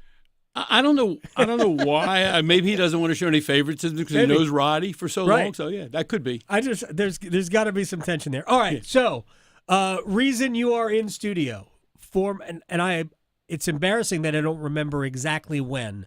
I mentioned this earlier. Dave Olson, who ran the building for years. Mm-hmm. As long as the building has been there. Yeah. Well, right? when they put the shovel in the ground, Dave pushed the shovel and he found me. So that's when it was. So he passed away a few years ago. A couple years ago, yeah. Right. And I mean, it was after he had left the organization. Correct. But he was responsible for the arena, and one of the nicest human beings you will have ever met. So he passed away. So now we have a golf tournament in his honor. Correct. So tell me about it. Tell me who's gonna be there. Sure. How people can get. Yeah. You're out of spots. Yeah, absolutely. We're out of spots right now. So Marcy, Dave's wife, come to me in January, and she wanted to do something, and she wanted to do this, start a foundation and do this annual event. And I said, let's make it happen. We got very fortunate. We've got a good board. Clinton Peterson, who used to be security manager, right? At the arena. DJ Catchaball, who was in marketing. Right. And, of course, Chef Flood. We never can do anything without Floody from a food standpoint. So we kind of banded together, and this thing has come together in 9 months. Unbelievable response. Lonnie Pool, we're having it at Lonnie Pool. Nice place. Great place to golf. They've come up. We're very fortunate because we've got Inspro as our presenting sponsor, Al Maselli and Michelle Maselli Corcoran. They've stepped up as our presenting sponsor. Of course, we've got so many other people that have stepped up as sponsorships, Holes, a lot of the Wakefield Tavern, Piper's Pub, Angus Barn, just rattle I know them all off. of those people. The golf courses, all the golf courses have signed up and given us foursomes, free round of golf, Prestonwood, Wakefield. I mean, just it's amazing the response that we have had, and it's all because of Dave. I mean, Dave was that guy. And like I said at his memorial, right? He never met anybody that was a stranger. Okay, you were an acquaintance, and then you became a friend, and that's pretty much Dave in a nutshell. Yeah, in some ways, I know that there are obvious differences here, but he had a way of making you feel like almost like he was there to see you. And I equate this to, it's weird, to Arnold Palmer. Okay, well, by the way, his company designed Lonnie Pool. Arnold Palmer would not know who I am if he was still with us and sitting next to me. Would have no clue. But I interviewed him here when he came for Lonnie Pool. I interviewed him. I covered President's Cup when he was I don't know why I'm talking about Arnold Palmer. He just had a way of making it seem like you mattered. Right. I don't know how you do that with so many people, but Dave just managed to do it. So if you ever went to an event at the arena, okay, you would have recognized Dave because as you walked in the VIP entrance, that was his spot. He would stand right there on that wall, and he would say hi to everybody, smile at everybody, greet everybody, and that was his spot no matter what the event was. I've seen him there at rodeos, at monster trucks, whatever it was. Dave was in the building. Big rodeo guy. Big rodeo guy. Dave and his Spurs. But like I said, Dave was there, and everybody knew Dave. And that shows in the response that we've had reaching out to all these people. And we've had people that have come back. I mean, so we've got alumni that are playing. Right. Okay. So a lot of the alumni guys have stepped out. So, I got so Coles's playing. Eric Cole's playing. Of course. Let's see, who else I have? Steve Rice is playing. Mike Eves is playing. So Eves is playing, and that's a nice one to have back. Aaron Ward's coming back to play. Sean Hill's going to play. So we just have a bunch of alumni that are going to be coming around. Jesse Bowleris is coming back. So we're just going to have some fun and raise some money. Jesse should punch somebody on the 10th hole. Maybe we can give me $20 and we'll let Jesse punch somebody. That'll work. Par 3. I'm not going to hit shots for you. I'm just going to punch you. I'll punch you in the face. Just punch you in the shoulder, in the arm. Exactly. Just something like that. This is all cool. You said it came together in 9 months. Well, by the way, Ron Biscotti, Ron the ref is here. People who have been going to Hurricanes hockey games for forever, we remember you. What was the biggest challenge in putting this thing together in such a short period of time? Because that's very short for a foundation event. The paperwork. It's a paper chase with getting ID numbers and IEN numbers and all the stuff that you have to put together to put on. You've got to create a nonprofit, right, and everything else. And Marcy's just been absolutely amazing. Lawyers. Amazing. Yeah, well, she's had some advice. Right. So that's the biggest thing was the paper chase. But once all that stuff was in order, the rest of us were out there just knocking on doors and getting people to donate. And it literally came together. I mean, we've got U.S. Foods involved. We've got Long Beverage. I mean, we just have so many people have donated, to the event. And it's gone to a good cause. It's going to a good cause because Dave's two big things were the 200 Club of Wake Forest, okay, which supports families of fallen first responders. Okay, Dave was very, very big proponent of that and a big supporter of that. And also, Dave created a curriculum at NC State. Okay, and he was actually teaching an arena entertainment venue and management program. So Dave was actually teaching at NC State. So it was just amazing. So portions of the proceeds are going to go to that program too. So we've got two things that are going to benefit from this golf outing. Teaching people how to connect with people. That's what it is. So I've always thought, and like I do commercials for various companies, and one of the things that is straight through, they all have the same quality, and that is customer service. Right. All of the companies, and I don't have to mention them here, they do customer service arguably better than the product that they provide. Because I've always thought that is customer service in and of itself is an industry. Correct. Yep. And that was Dave's gift. He always made it right. No matter what the complaint was or what the customer had or what the guest had, Dave always made it right for him. And that's why he was loved. And it's industry wide. It's not just in Raleigh, and it's not just up in Connecticut, where he originally came from, working up at the Coliseum up there, right? It was industry wide. He's known throughout the industry as just a great guy to deal with and a great man to work with. And I loved working for him for the 25 years I knew him. Yeah, I'm not a VIP, but Dave was always great to me. So real quick, spots in the golf tournament are done. You're sold out. Sold out. So you're planning on doing this again? Correct. This is the first annual. Yes. Okay. I see. I have a pet peeve. It would be inaugural for me. First annual is presumptive. Got it. It's fine. It's just me being a jerk. The opposite of Dave Olson. Is there a website that people can think about this for next year? So people are like, I want to play in this. Sure, absolutely. I want Jesse to punch me in the face. There you go. The website is D for Dave, O for Olson, memorialfoundation.org. DOmemorialfoundation.org. Yeah. And actually, we invite people out because you're going to have alumni walking around there. Sure. I'm sure the guys are going to want to sign autographs. Sign autographs for you and everything. Now, we do have a lot of... I don't want Eric Cole's autograph. We do have a... I don't want it. Eric's easy. We do have a lot of silent auction items too. Oh, cool. Which have been donated that are like, Chef Flood and Chef Joe from the Bistro. Right. They're going to come to your house and they're going to cook dinner for you.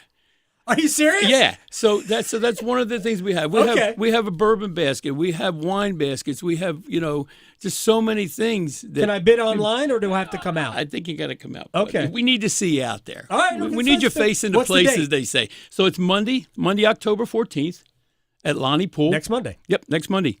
Registration's at 8:30. We're going to do shotgun start at 10 o'clock. And It's just going to be a great, great day. I look forward to hoping maybe I can sneak out there and heckle Cole on the first hole. And do something. Yeah, I got to do something. I got to get back at him for whatever. I don't know what. You can do something, buddy. That is Ron the Ref, Ron Biscotti. DOmemorialfoundation.org.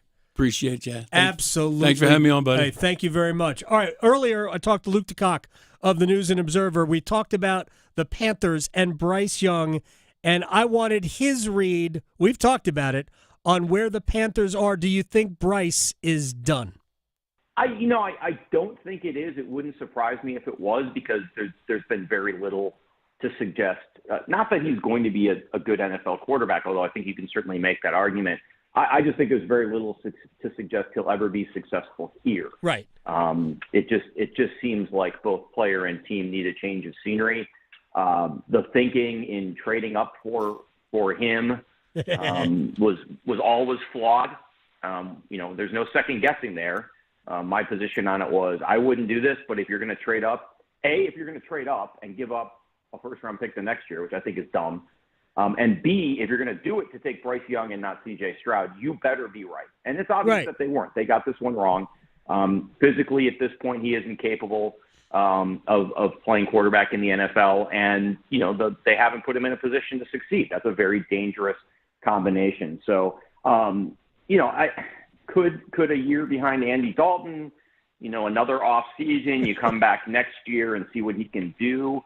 I think you've got enough sunk costs in this that maybe that's the best plan. But there's also a part of me that says if you've made a mistake and you've made a mistake of this magnitude, it may be best to cut your losses and start over. You're going to be bad for a few years now either way. Like, you might as well bottom out, get back to where you were 2 years ago, and try to get the quarterback decision right. But I think this is just another example of how, David Tepper, and the blame rests with him on this one, has just absolutely mismanaged this franchise right into the ground, starting from almost the moment he bought it. And every, decision after decision has been bad. I still don't think that Scott Fitterer was that bad of a GM. I don't think he was great, but the big decisions that were imposed upon him from above have been disastrous. And, you look at what Sam Darnold has done elsewhere. Not that he was ever going to be the capital T, capital A answer here. Right. But clearly he's a competent NFL quarterback. He did not look that way here, except for maybe that game against the Jets. Baker Mayfield's the same way. And I was getting to that. Baker Mayfield last year goes up to Lambeau and absolutely picks apart the Packers with, a couple receivers, but nothing special. Then you veer again to Bryce Young and you trade away your best receiver before you ever get here just to get him. So failure after failure after failure. I feel bad for Panthers fans, as I wrote a couple of years ago. I don't know why you would continue to subject yourself to this. Doesn't mean you're not a fan. Doesn't mean you can't, tailgate or, have some beers and watch the game and have fun. But, if you're personally invested in this at this point, you're kind of getting what you asked for, because it's going to be bad for a while. Here's why I think that Bryce Young won't play here anymore at all. And I could even bring up the fact that yesterday or Sunday, Dave Canales, when asked why he brought Bryce Young in, was basically, we had some offensive linemen out and basically saying, I want to protect Andy. And wait a second, you drafted Bryce Young. You let him get his rear end beat up last year. He survived that year. And now he's the shield for Andy Dalton. There's that. And the fact when they made the decision to go to Andy Dalton, the day before, Canales said, Bryce Young is our quarterback. The next day, you decided you're going to Andy Dalton, and there was zero conversation about Bryce Young needs a reset. He needs to watch. It was all about Andy Dalton is our quarterback. They had already decided at that point to move on. The only way Bryce plays is if Dalton is awful, which I guess is a possibility, or he gets hurt. The only way we see Bryce Young start a game, maybe he'll start games 16 and 17 of the season. 13, 14, 15, 16, 17. Look, I don't disagree. Just to build up his trade value. Obviously, that decision was not made with an eye to what's best for Bryce Young. It was made with an eye to what's best for this team right now. But part of that was, especially when you saw what Andy Dalton did once he came in, was they were not getting quarterback play that's acceptable. Right. I agree with you. It was unacceptable. He was not up to the job. And for a number one overall pick to be in that position at the start of year two is a damning indictment of the position that they put him in, of the development curve that they put him on. And frankly, Bryce Young didn't ask to go number one overall, but he has not been able to live up to that. Again, I think there's a lot of blame to go around. But the way that the team responded to Andy Dalton coming in clearly indicated that everybody in that locker room, everybody in the front office, maybe the owner, who knows, realized that this guy at this point is not even close to an NFL quarterback. But he's worse this year than he was last year. Grim situation. There's no rhyme. There's no reason he should be markedly worse this year than he was last year. And he is, like, last year's version of Bryce Young would have been kind of acceptable behind this team because he would have a better offensive line and better weapons. Adam, there is one reason, and that's you're asking a guy who just came in the league to learn an entirely new offensive system just when he's finally gotten maybe his brain around the first one he was asked to learn. So I do think that's unfair on a young quarterback. When you look at quarterbacks who were highly touted and failed, and let's throw Sam Darnold in there as an example, typically one of the constants is multiple offensive coordinators, multiple offensive schemes earlier in their career, whereas, the example everyone uses is Aaron Rodgers in Green Bay playing behind Brett Favre, but he also was in a system that was constant that entire time. He was able to absorb it. Yep. Even if he'd been playing, that would have been true. Obviously, it helped him not to play, and the Panthers didn't have that luxury, although they've sort of backed themselves in that position now. They had the luxury. They could have started Dalton last year. They've done this. Well, yeah, fair enough. My point is, continuing point is, whatever this kid's faults are, whatever his inadequacies, they've done him absolutely zero favors. And Agreed. That's a tough situation. Luke DeCock, who joined us earlier, by the way, because we've been talking about this for a long period of time. I was Team Bryce when they drafted him. I wasn't the only one. I know people are going to find this hard to believe, and maybe in retrospect, it is, what the hell were these people thinking about? I'm with you on that. About 70% of the NFL was more behind Bryce Young than C.J. Stroud. About 70%.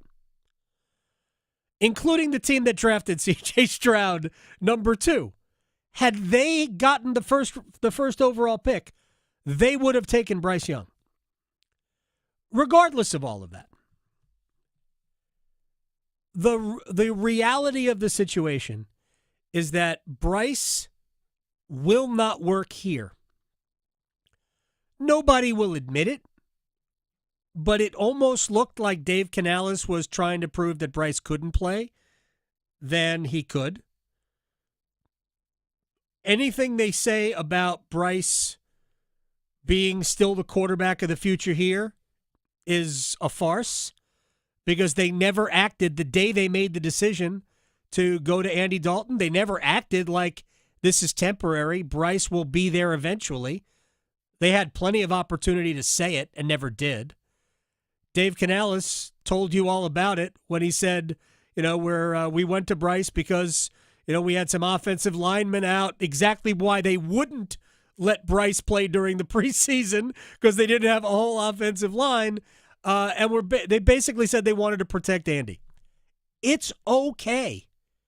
It's all right. But you're going to have to find a new home for Bryce Young, and you are going to be selling at pennies on the dollar on that one. Victoria, thank you very much. Have a great day, everyone. See ya. Going beyond the box scores. Adam Gold on the North Carolina Sports Network.